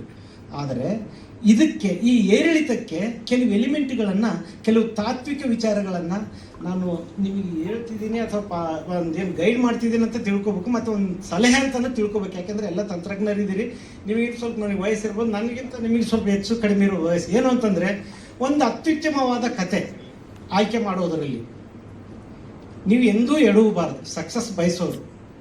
ಎರಡನೇದು ಅತ್ಯುತ್ತಮವಾದ ಸಂಗೀತ. ಮೂರನೇದು ಅತ್ಯುತ್ತಮವಾದ ಸಂಭಾಷಣೆ. ನಾಲ್ಕನೇದು ಅತ್ಯುತ್ತಮವಾದ ತಾರಾಗಣ. ಇಷ್ಟು ಇದ್ದಂತಹ ಯಾವ ಚಿತ್ರ ಸೋತಿರೋದಂತ ನನಗಂತೂ ಅನಿಸಿಲ್ಲ. ಇದನ್ನು ಯಾಕೆ ಈ 4 ಒಂದು ಪಿಲ್ಲರ್ ಥರ ಇರೋದು ಅಂಶಗಳನ್ನು ಯಾಕೆ ಗಮನಿಸ್ತಾ ಇಲ್ಲ ಅನ್ನೋದು ನನಗೆ ಬಹಳಷ್ಟು ಬಾರಿ ನೋವಾಗುತ್ತೆ. ನಾನು ಒಂದು ಸ್ಟೇಟ್ ಲೆವೆಲ್ ಜ್ಯೂರಿ ಆಗಿದ್ದೆ, ಆಗಲೂ ಒಂದು ನಾನು ನೋಡಿದೆ. ಇಂಟರ್ನ್ಯಾಷನಲ್ ಫಿಲ್ಮ್ ಫೆಸ್ಟಿವಲ್ಗೂ ಜ್ಯೂರಿ ಆಗಿದೆ. ಅದೇ ಥರ ಈ ಥರದ ಎಲಿಮೆಂಟ್ಗಳೇ ಇರಲ್ಲ. ಒಂದರಲ್ಲಿ ಒಂದು ಇರುತ್ತೆ, ಒಂದು ಕಡಿಮೆ ಇರುತ್ತೆ, ಒಂದು ಸೋತಿರುತ್ತೆ. ಸಿನಿಮಾ ಮಾಡೋದೇ ಸಹಿ, ಸಿನಿಮಾ ಮಾಡೋದೇ ಖರೆ. ಆದರೆ ಈ ಎಲಿಮೆಂಟ್ಗಳು ಬಿಟ್ಟು ಯಾಕೆ ಮಾಡಬೇಕು, ಆಮೇಲೆ ಯಾಕೆ ರೊಕ್ಕ ಕಳ್ಕೋಬೇಕು, ಯಾಕೆ ನಾವು ದುಃಖದಲ್ಲಿ ಮುಳುಗಬೇಕು ಅನ್ನೋದೇ ನನಗೆ ಈಗಲೂ ಅರ್ಥವಾಗದೇ ಇರುವ ವಿಚಾರ. ಹಾಗೆ ಏನಾದರೂ ಇದ್ರ ಬಗ್ಗೆ ವಿ ಮನೋಹರ್ ಸರ್ ಒಂದೆರಡು ಮಾತು ಹೇಳಿ ಬೆಳಕು ಚೆಲ್ಲಿ ನನ್ನ ಮಾತಿಗೆ ವಿರಾಮವನ್ನು ಹೇಳ್ತಿದ್ದೀನಿ. ಧನ್ಯವಾದ. ಸರ್, ಚೆನ್ನಾಗಿ ಮಾತಾಡಿದ್ರಿ. ಇಲ್ಲಿ ಬಂದಿರುವಂತಹ ನನ್ನ ಪ್ರೀತಿಯ ಮಾಧ್ಯಮ ಮಿತ್ರರಿಗೆಲ್ಲ ನನ್ನ ಕೃತಜ್ಞತೆಗಳು. ನೀವಿಲ್ಲಿ ಬಂದು ನಮಗೆ ನಮ್ಮ ಒಂದು ಚಿತ್ರಕ್ಕೆ ನೀವು ಹಾರೈಸ್ತಿದ್ದೀರಿ. ಹಾಗೆ ನಾನು ಈ ಸಿನಿಮಾ ಬಗ್ಗೆ ಹೇಳೋದಕ್ಕಿಂತ ಮುಖ್ಯವಾಗಿ ಹೇಳಬೇಕಾದ್ದು ಇಬ್ಬರ ಬಗ್ಗೆ. ಒಬ್ಬರು ನಿರ್ಮಾಪಕರು ಮತ್ತು ನಿರ್ದೇಶಕರು. ನಿರ್ಮಾಪಕರು ನಿರ್ದೇಶಕರನ್ನ ನಂಬಿ ಇದಕ್ಕೆ ಹಣವನ್ನು ತೊಡಗಿಸಿದ್ದಾರೆ. ಸಾಮಾನ್ಯವಾಗಿ ನಾವು ನೋಡ್ತೀವಿ, ನಿರ್ದೇಶಕರನ್ನ ನಂಬಿ ಹಣ ತೊಡಗಿಸಿ ಆಮೇಲೆ ಕೈ ಕಾಲು ಸುಟ್ಕೊಂಡು ಹೋದವರು ಎಷ್ಟು ಮಂದಿ ಇದ್ದಾರೆ. ಆಮೇಲೆ ಎಲ್ಲ ಇಂಡಸ್ಟ್ರಿಯೇ ಬೇಡ ಅಂತ ಹೋದವರಿದ್ದಾರೆ. ಆದರೆ ಒಂದು ನಂಬಿಕೆಯಿಂದ ನಿರ್ದೇಶಕರು, ನಮ್ಮ ರಾಜಾ ರವಿಕುಮಾರ್ ಅವರು ನಂಬಿ ಇವರು ದುಡ್ಡು ತೊಡಗಿಸಿದ್ದಾರೆ. ಅದಕ್ಕೆ ಸರಿಯಾದ ನಿರ್ದೇಶಕರು ಅವರಿಗೆ ಸಿಕ್ಕಿದ್ದಾರೆ, ನಿರ್ಮಾಪಕರಿಗೆ. ಯಾಕಂದರೆ ರಾಜಾ ರವಿಕುಮಾರ್ ಅವರು ಬಹಳ ಕಷ್ಟಪಟ್ಟು ಕೆಲಸ ಮಾಡೋರು, ಪ್ರಾಮಾಣಿಕ ನಿರ್ದೇಶಕ, ಪ್ರಾಮಾಣಿಕ ವ್ಯಕ್ತಿ, ಮತ್ತು ಡೌನ್ ಟು ಅರ್ತ್, ಭಾಳ ನಮ್ರತೆ ಇರುವಂಥ ಹುಡುಗ. ಆಮೇಲೆ ಈ ಹಿಂದೆ 31 ಡೇಸ್ ಅಂತ ಒಂದು ಸಿನಿಮಾ ನಿರ್ದೇಶನ ಮಾಡಿದರು. ಅಲ್ಲಿಂದ ನನಗೆ ಅವರು ಆತ್ಮೀಯರಾದರು. ಅದಕ್ಕೂ ಹಿಂದೆ ಒಂದು ಮಾಡಬೇಕಾಗಿತ್ತು, ಅದು ಮುಂದಕ್ಕೆ ಹೋಗಿದೆ. ಅದು ಈ 31 ಡೇಸ್ ಆದಮೇಲೆ ಈ ಚಿತ್ರ ಅವರು ಕೈ ತಗೊಂಡ್ರು. ಇದರಲ್ಲಂತೂ ಒಂದು ಎಷ್ಟು ಅವರು ಟೈಮ್ ಕೊಟ್ಟಿದ್ದಾರೆ, ಇಷ್ಟರಲ್ಲಿ ನಾನು ಮಾಡಿಕೊಡ್ತೀನಿ, ಇಷ್ಟು ದಿನದಲ್ಲಿ ಮಾಡಿಕೊಡ್ತೀನಿ ಅಂತ ಅದಕ್ಕೆ ಕರಾರುವಕ್ಕಾಗಿ ಮಾಡಿದ್ದಾರೆ ರವಿಕುಮಾರ್. ನಾನು ಇಂಥ ನಿರ್ದೇಶಕರು ನಮ್ಮ ಚಿತ್ರರಂಗಕ್ಕೆ ಬೇಕು. ಯಾಕಂದರೆ ನಿರ್ಮಾಪಕರನ್ನು ಉಳಿಸುವ ನಿರ್ದೇಶಕರು ಬೇಕು. ಹಾಗಾಗಿ ನಾನು ಒಂದು ಕಡೆ ರಾಜಾ ರವಿಕುಮಾರ್ ಅವರಿಗೂ ಶುಭ ಹಾರೈಸ್ತೀನಿ. ಜೊತೆಗೆ ಅವರಿಗೆ ಸಂಪೂರ್ಣ ಸ್ವಾತಂತ್ರ್ಯ ಕೊಟ್ಟು ಅವರಿಗೆ ಪ್ರೋತ್ಸಾಹಿಸಿದ, ಬೆಂಬಲವಾಗಿ ನಿಂತ ನಿರ್ಮಾಪಕರು ತನುಜಾ ಮೇಡಮ್ ಅವರಿಗೂ ಮತ್ತು ಮುರಳೀಕೃಷ್ಣ ಅವರಿಗೂ ನಾನು ಶುಭ ಕೋರ್ತೀನಿ. ಈ ಚಿತ್ರದ ಮೂಲಕ ನಿಮಗೆ ಎಲ್ಲ ರೀತಿಯ ನೀವು ಹಾಕಿದ ಬಂಡವಾಳಕ್ಕಿಂತ ಜಾಸ್ತಿ ಇಮ್ಮಡಿಯಾಗಿ ಬರಲಿ ಅಂತ ಹಾರೈಸ್ತೀನಿ. ಅಷ್ಟೇ. ಧನ್ಯವಾದಗಳು ಸರ್, ಧನ್ಯವಾದಗಳು. ಭಾಷಾ ಸರ್ ಹಾಗೆ ವಿ ಮನೋಹರ್ ಸರ್, ತುಂಬ ಹೃದಯದ ಧನ್ಯವಾದಗಳು. ಇನ್ನೊಂದಷ್ಟು ಈ ಚಿತ್ರದ ಬಗ್ಗೆ ಮಾತಾಡೋದಕ್ಕಿಂತ ಮುಂಚೆ ಇನ್ನೊಂದ್ಸರಿ ಟ್ರೈಲರ್ನ ಏನು ಹೇಳ್ಬೇಕು ಅಂತಲೇ ಗೊತ್ತಾಗ್ತಿಲ್ಲ, ಏನೂ ಪ್ರಿಪೇರ್ ಆಗಿಲ್ಲ. ಸೊ ಇಲ್ಲಿ ಕೆಲವರಿಗೆ ನನ್ನ ಪರಿಚಯ ಇದೆ, ಅಣ್ಣಂದಿರಿಗೆ, ಕೆಲವು ಮೀಡಿಯಾ ಮಿತ್ರರಿಗೆ ನನ್ನ ಪರಿಚಯ ಇದೆ. ಬೇಸಿಕಲಿ ನನ್ನ ಹೆಸರು ಧನಂಜಯ್. ಸುಮಾರು ವರ್ಷಗಳಿಂದ ಚಿತ್ರರಂಗದಲ್ಲಿ ನಾಯಕ ನಟನಾಗಿ ಕೆಲಸ ಮಾಡ್ಕೊಳ್ತಾ ಬರ್ತಾ ಇದ್ದೀನಿ. ಒಂದು 8 ಸಿನಿಮಾದಲ್ಲಿ ಹೀರೋ ಆಗಿ ಮಾಡಿದ್ದೀನಿ. ಸೊ ಈ ಚಿತ್ರದಲ್ಲಿ ನಾನು ಆ್ಯಕ್ಟ್ ಮಾಡಿಲ್ಲ, ಆಡಿಯನ್ ಆಗಿ ಬಂದೆ. ಆದರೂ ಇದೊಂಥರ ನನ್ನ ಕುಟುಂಬ ಇದ್ದಂಗೆ. ಬಿಕಾಸ್ ನನ್ನ ತಂಗಿ ಈ ಸಿನಿಮಾ ಹೀರೋಯಿನ್ನು, ನಾನು, ನಮ್ಮಮ್ಮ, ನನ್ನ ತಂಗಿ 3 ಜನ ಕಲಾವಿದರು. ಸೊ ಜೀ ಕನ್ನಡದಲ್ಲಿ ಚಿತ್ರರಂಗದಲ್ಲಿ ಸುಮಾರು ಪ್ರಯತ್ನಗಳಾಗ್ತಾ ಇತ್ತು, ಸಿನಿಮಾಗಳಾಗ್ತಾ ಇತ್ತು. ಜೀ ಕನ್ನಡದಲ್ಲಿ ಒಂದು ಅವಕಾಶ ಬಂತು ನನಗೆ, ಸಿದ್ದೇಗೌಡ ಅನ್ನೋ ಕ್ಯಾರೆಕ್ಟರ್ ತುಂಬ ಫೇಮಸ್ ಆಯಿತು. ಲಕ್ಷ್ಮೀ ನಿವಾಸ ಅನ್ನೋ ಧಾರಾವಾಹಿ ತುಂಬ ದೊಡ್ಡ ಹಿಟ್ ಆಯಿತು. ಅದಾದಮೇಲೆ ಆ್ಯಕ್ಚುಲಿ ನಮ್ಮ ಕನಸು ಏನಂದರೆ, ನಾನು ನಮ್ಮಮ್ಮ ಒಂದೇ ಸಿನಿಮಾದಲ್ಲಿ ಆ್ಯಕ್ಟ್ ಮಾಡಬೇಕು ಅನ್ನೋದು ನಮ್ಮ ಕನಸಾಗಿತ್ತು. ಸಿನಿಮಾದಲ್ಲಿ ಅವಕಾಶ ಸಿಗಲಿಲ್ಲ, ಸೀರಿಯಲಲ್ಲಿ ಸಿಕ್ತು. ನಾನು ಬಂದೆ ಫಸ್ಟ್ ಸೀರಿಯಲ್ಗೆ, ಅದಾದಮೇಲೆ ನಮ್ಮಮ್ಮ ಬಂದರು. ಅದಾದಮೇಲೆ ಇನ್ನೊಂದು ಪಾತ್ರಕ್ಕೆ, ರೀಪ್ಲೇಸ್ಮೆಂಟ್ ಕ್ಯಾರೆಕ್ಟರ್ಗೆ ಮತ್ತೆ ನನ್ನ ತಂಗಿ, ನಾವು 3 ಜನ ಒಂದೇ ಸೀರಿಯಲಲ್ಲಿ ಕೆಲಸ ಮಾಡೋ ಅವಕಾಶ ಸಿಕ್ತು. ಸೊ ಅದಾದ ನಂತರ ಸಿನಿಮಾಗಳಲ್ಲಿ ಮಾಡಬೇಕು ಅಂತ ಆಸೆ ಪಡ್ತಾ ಇದ್ವಿ. ಈಗ ಅವರಿಬ್ಬರು ಒಟ್ಟಿಗೆ ಆ್ಯಕ್ಟ್ ಮಾಡಿದ್ದಾರೆ, ಅಮ್ಮ ಮಗಳು. ಸೊ ತುಂಬ ಚೆನ್ನಾಗಿ ಕಾಣ್ತಿದ್ದಾರೆ. ಬೇಸಿಕಲಿ ನನ್ನ ತಂಗಿ ರಾಕ್ಷಸಿ. ಈಗ ಡೈಲಾಗ್ ನೋಡಿದ್ರಲ್ಲ ನೀವು, ನನಗೆ ಭರತನಾಟ್ಯ ಅಷ್ಟೇ ಅಲ್ಲ ರುದ್ರತಾಂಡವ ಕೂಡ ಬರುತ್ತೆ ಅಂತ. ಆ ರುದ್ರತಾಂಡವನ ಡೈಲಿ ನಾವು ಮನೇಲಿ ನೋಡ್ತಾ ಇರ್ತೀವಿ. ಈಗ ಸಿನಿಮಾ 10ನೇ ತಾರೀಕು ರಿಲೀಸ್ ಆಗುತ್ತೆ. ಅವಳು ರುದ್ರತಾಂಡವನ ಇಡೀ ಕರ್ನಾಟಕ ನೋಡಬೇಕು ಅಂತ ಆಶಿಸ್ತೀನಿ. ಸೊ ಸಿನಿಮಾ ಅನ್ನೋದು ಪ್ರತಿಯೊಬ್ಬರ ಕನಸು. ನಾನು ಈ ಕನಸು ಅನ್ನೋ ಪದನ ನಾನು ಪ್ರತಿ ಸಲನೂ ಬಳಸ್ತೀನಿ. ಬಿಕಾಸ್ ಅದೊಂದೇ ನಮ್ಮನ್ನ ಮುನ್ನಡೆಯೋಕ್ಕೆ ಒಂದು ಪ್ರತಿ ಸಲ ಒಂದು ಪುಷ್ ಮಾಡ್ತಾ ಇರುತ್ತೆ. ಆ ಕನಸು, ಆ ಹಠ, ಏನಾದರೂ ಒಂದು ಸಾಧನೆ ಮಾಡಬೇಕು ಅನ್ನೋದು. ಸೊ ಇವತ್ತು ಇವ್ರ ಸರದಿ, ಮುಂದೊಂದು ದಿನ ನಂದು. ಪ್ರತಿಯೊಬ್ಬರು ಸಿನಿಮಾ ರಂಗಕ್ಕೆ ಬರೋ ಪ್ರತಿಯೊಬ್ಬ ಹೊಸ ಆಕ್ಟರ್ ಆಗಲಿ, ಹೊಸ ಟೆಕ್ನಿಷಿಯನ್ಸ್ ಆಗಲಿ, ಹೊಸ ತಂಡ ಆಗಲಿ, ಎಲ್ಲರೂ ಒಂದು ಕನಸಿಟ್ಕೊಂಡು, ಒಂದು ಹುಚ್ಚಿಟ್ಕೊಂಡು ಸಿನಿಮಾನ ಗೆಲ್ಲಬೇಕು, ಸಿನಿಮಾದಲ್ಲಿ ಸಾಧನೆ ಮಾಡಬೇಕು ಅನ್ನೋ ಹಠ ಇಟ್ಕೊಂಡು ಬರ್ತಾರೆ. ಅವರೆಲ್ರಿಗೂ ನನ್ನ ಕಡೆಯಿಂದ ನಾನು ಮನಸಾರೆ ಆಶಿಸ್ತೀನಿ, ಅವರೆಲ್ಲರಿಗೂ ಒಳ್ಳೇದಾಗಬೇಕು. ಸೊ ಈ ಟ್ರೈಲರ್ ತುಂಬ ಚೆನ್ನಾಗಿದೆ, ಸಾಂಗ್ಸು ಅಷ್ಟೇ ನೋಡಿದ್ದೀನಿ, ತುಂಬ ಚೆನ್ನಾಗಿ ಮಾಡಿದ್ದಾರೆ, ತುಂಬ ಕಷ್ಟಪಟ್ಟಿದ್ದಾರೆ, ನಿಮ್ಮ ಕಷ್ಟ ಗೊತ್ತಾಗ್ತಿದೆ. ನಿಮ್ಮೆಲ್ರಿಗೂ ಒಳ್ಳೇದಾಗಲಿ.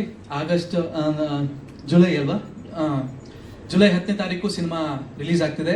ಎಲ್ಲರೂ ದಯವಿಟ್ಟು ಚಿತ್ರರಂಗಕ್ಕೆ ಬಂದು, ಚಿತ್ರಮಂದಿರಕ್ಕೆ ಬಂದು ಸಿನಿಮಾನ ನೋಡಿ ನಮ್ಮೆಲ್ಲರನ್ನೂ ಹರಿಸಿ ಅಂತ ಆಶಿಸ್ತೀನಿ. Thank you. ಬ್ಯೂಟಿ ಸಿನಿಮಾಗೆ ಒಳ್ಳೇದಾಗಲಿ. ತುಂಬ ಮುಖ್ಯ ಕಾರಣದವರು ತುಂಬ ಜನ ಇದ್ದಾರೆ. ನಿಮ್ಗೆಲ್ಲರಿಗೂ ಥ್ಯಾಂಕ್ ಯು ಹೇಳಲಿಕ್ಕೆ ಇಷ್ಟಪಡ್ತೇನೆ. ಅದಕ್ಕಿಂತ ಮುಂಚೆ ನಿಮ್ಮ ಪ್ರೀಷಿಯಸ್ ಟೈಮನ್ನು ಕೊಟ್ಟು ನಮ್ಮ ಈ ಟ್ರೈಲರ್ ಲಾಂಚಿಗೆ ಬಂದಿದ್ದೀರಾ ಎಲ್ಲ ಮಾಧ್ಯಮ ಮಿತ್ರದವರಿಗೂ ತುಂಬ ಹೃದಯದ ಧನ್ಯವಾದಗಳು. ಹಾಗೆ ಸಿನಿಮಾ ಅನ್ನೋದು ನನಗೂ ಕನಸು. ಇಲ್ಲಿ ತನಕ ಬಂದಿದ್ದೇನೆಂದರೆ ಇದಕ್ಕೆ ಒಂದು ಪ್ರೊಡ್ಯೂಸರ್ ಸರ್ಗೆ ತುಂಬ ಧನ್ಯವಾದಗಳನ್ನು ಹೇಳಲಿಕ್ಕೆ ಇಷ್ಟಪಡ್ತೇನೆ. ಅಷ್ಟು ಮಾತ್ರ ಅಲ್ಲ, ಈ ಕತೆ ನನ್ನನ್ನು ಚೂಸ್ ಮಾಡಿದೆ ಅಂತ ಹೇಳಲಿಕ್ಕೆ ಇಷ್ಟಪಡ್ತೇನೆ. ಇಂಥ ಒಂದು ಅದ್ಭುತವಾದ ಕಥೆಯನ್ನು ಬರೆದಂತಹ ರವಿ ಸರ್, ನಮ್ಮ ಡೈರೆಕ್ಟರ್, ನಿಮಗೂ ತುಂಬ ಹೃದಯದ ಧನ್ಯವಾದಗಳು ಅಂತ ಹೇಳಲಿಕ್ಕೆ ತುಂಬ ಇಷ್ಟಪಡ್ತೇನೆ. ಅಷ್ಟು ಮಾತ್ರ ಅಲ್ಲ, ನಾನೊಂದು ಫಸ್ಟ್ ಟ್ರೈ ಇದು ಕನ್ನಡ ಮೂವಿ, ಅದಕ್ಕೊಂದು ಅತ್ಯುತ್ತಮವಾದ ಮ್ಯೂಸಿಕ್ ಕೊಟ್ಟಿದ್ದಾರೆ. ಯಾಕಂದರೆ ಮ್ಯೂಸಿಕ್ ಅನ್ನೋದು ಸಿನಿಮಾದ ಆತ್ಮ ಇದ್ದಂಗೆ, ತುಂಬ ಜನಕ್ಕೆ ರೀಚ್ ಆಗುವಂಥದ್ದು, ಫಸ್ಟ್ ರೀಚ್ ಆಗುವಂಥದ್ದು ಸಾಂಗ್ಸ್. ಸೊ ಅದ್ಭುತವಾದ ಸಾಂಗ್ಸನ್ನು ವಿ ಮನೋಹರ್ ಸರ್ ಕೊಟ್ಟಿದ್ದೀರ.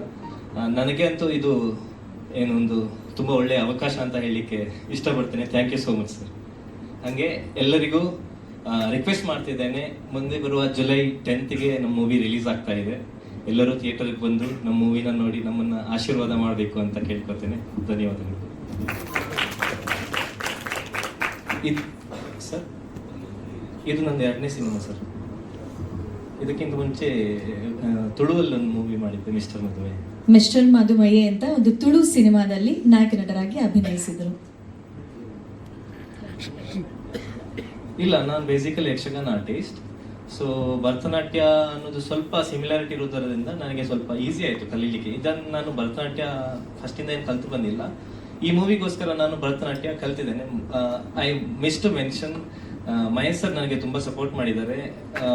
ಭರತನಾಟ್ಯ ಮಾತ್ರ ಅಂತಲ್ಲ, ಇವನ್ ಎಣ್ಣೆ ಸಾಂಗು ಕೂಡ ನನಗೆ ಡೈಲಿ ಈವ್ನಿಂಗ್ ಟ್ರೈನಿಂಗ್ ಕೊಡ್ತಿದ್ರು ಅವರು. ಸೊ ಅದರಿಂದಾಗಿ ತುಂಬ ಚೆನ್ನಾಗಿ ಮೂಡ್ ಬಂದಿದೆ ಅಂತ ಹೇಳಲಿಕ್ಕೆ ಇಷ್ಟ. ಎಸ್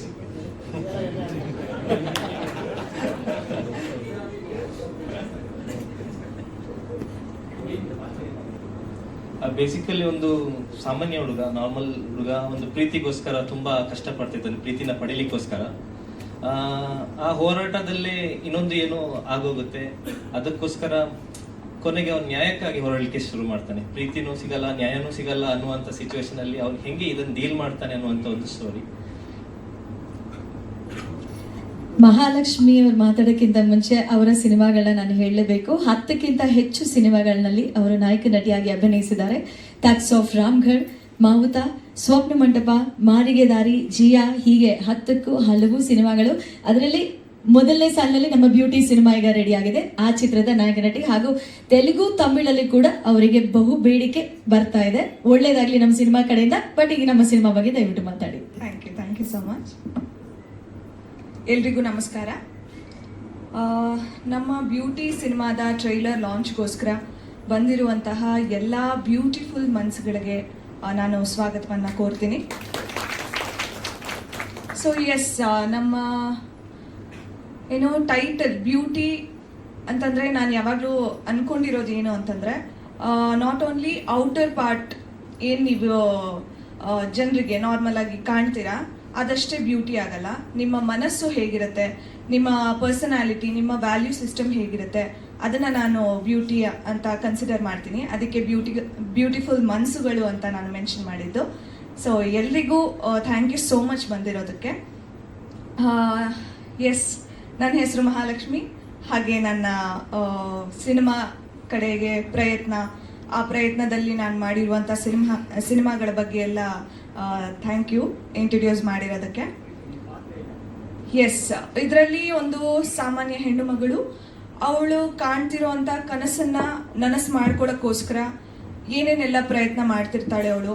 ಮತ್ತು ಅವಳ ಸುತ್ತಮುತ್ತ ಇರುವಂಥ ಜನ, ಫ್ಯಾಮಿಲಿ, ಎಲ್ಲರೂ ಅವಳಿಗೆ ಹೇಗೆ ಸಪೋರ್ಟಿವ್ ಆಗಿರ್ತಾರಾ ಇಲ್ಲ ಕಾಲು ಎಳಿಯೋಕ್ಕೆ ನೋಡ್ತಿರ್ತಾರ, ಅದೆಲ್ಲವೂ ದಾಟಿ ಅವಳ ಕನಸನ್ನ ನನ್ಸ್ ಮಾಡ್ಕೋತಾಳೆ.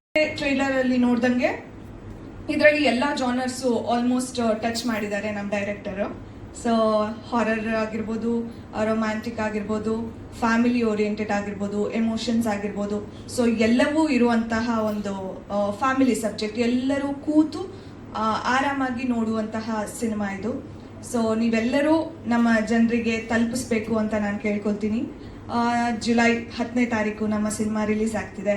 ಚಿತ್ರಮಂದಿರಗಳಿಗೆ ಎಲ್ಲರೂ ಬನ್ನಿ, ಫ್ಯಾಮಿಲಿ ಸಮೇತ ಬನ್ನಿ, ಫ್ರೆಂಡ್ಸ್ ಜೊತೆ ಬನ್ನಿ, ನಮ್ಮ ಸಿನಿಮಾನ ನೋಡಿ ಏನೇ ಫೀಡ್ಬ್ಯಾಕ್ ಇದ್ರೂ ನಮ್ಗೆ ಹೇಳಿ ಅಂತ ನಾನು ಕೇಳ್ಕೊತೀನಿ. Thank you.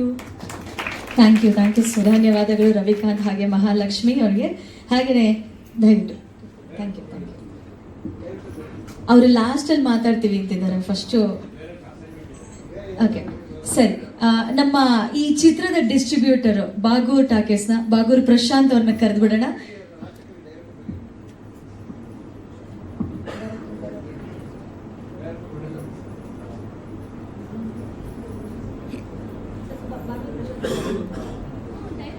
ಈ ಚಿತ್ರದ ಡಿಸ್ಟ್ರಿಬ್ಯೂಟರ್ ಬಾಗೂರ್ ಪ್ರಶಾಂತ್ ಅವರು 1-2 ಮಾತನ್ನ ಹಂಚ್ಕೋಬೇಕು ಅಂತ ಕೇಳ್ಕೊತಾ ಇದ್ದೀನಿ. ನಮ್ಮ ಕರ್ನಾಟಕ ರಾಜ್ಯಾದ್ಯಂತ ಈ ಸಿನಿಮಾನ ನಿಮ್ಮ ಕೈಗೆ ಕೊಡ್ತಿರ್ತಕ್ಕಂಥ ಒಂದು ನಮ್ಮ ಬಾಗೂರ್ ಟಾಕೀಸ್ ಬಾಗೂರ್ ಪ್ರಶಾಂತ್ ಅವರು ದಯವಿಟ್ಟು ವೇದಿಕೆ ಮೇಲೆ ಬರಬೇಕು.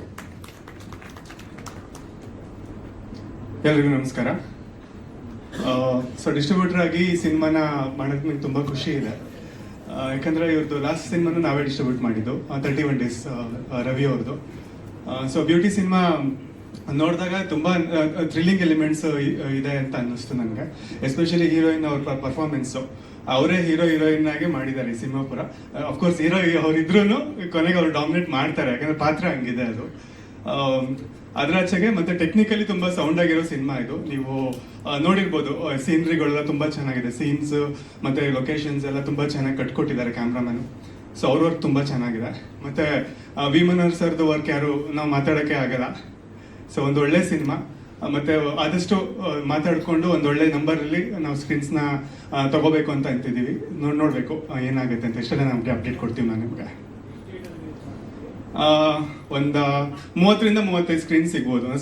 ಇದು ನಮಗೆ ಸಿಂಗಲ್ ಸ್ಕ್ರೀನು ಮತ್ತು ಮಲ್ಟಿಪ್ಲೆಕ್ಸು ಹಾಕ್ಬಿಟ್ಟು ನೋಡಿ, ಚೆನ್ನಾಗಾದರೆ ಆಮೇಲೆ ಅದನ್ನು ನಾವು ನೆಕ್ಸ್ಟ್ ವೀಕಲ್ಲಿ ಎಕ್ಸ್ಪ್ಯಾಂಡ್ ಮಾಡೋಣ ಅಂತ. ಒಂದೇ ಸತಿಗೆ ಹೆವಿ ಮಾಡ್ಕೊಳೋದು ಬೇಡ ಅಂತ.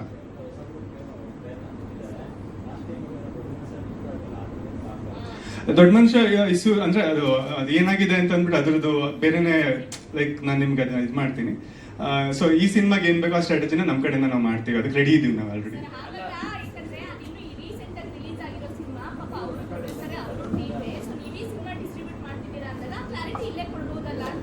ಇಲ್ಲ ಅಂದ್ರೂ ಏನಾಗುತ್ತೆ ಗೊತ್ತಾ, ಈ ಸ್ಟೇಜಲ್ಲಿ ಅದನ್ನ ಮಾತಾಡೋದು ಬೇಡ ಅನ್ಕೊಂತೀನಿ. ಯಾಕಂದ್ರೆ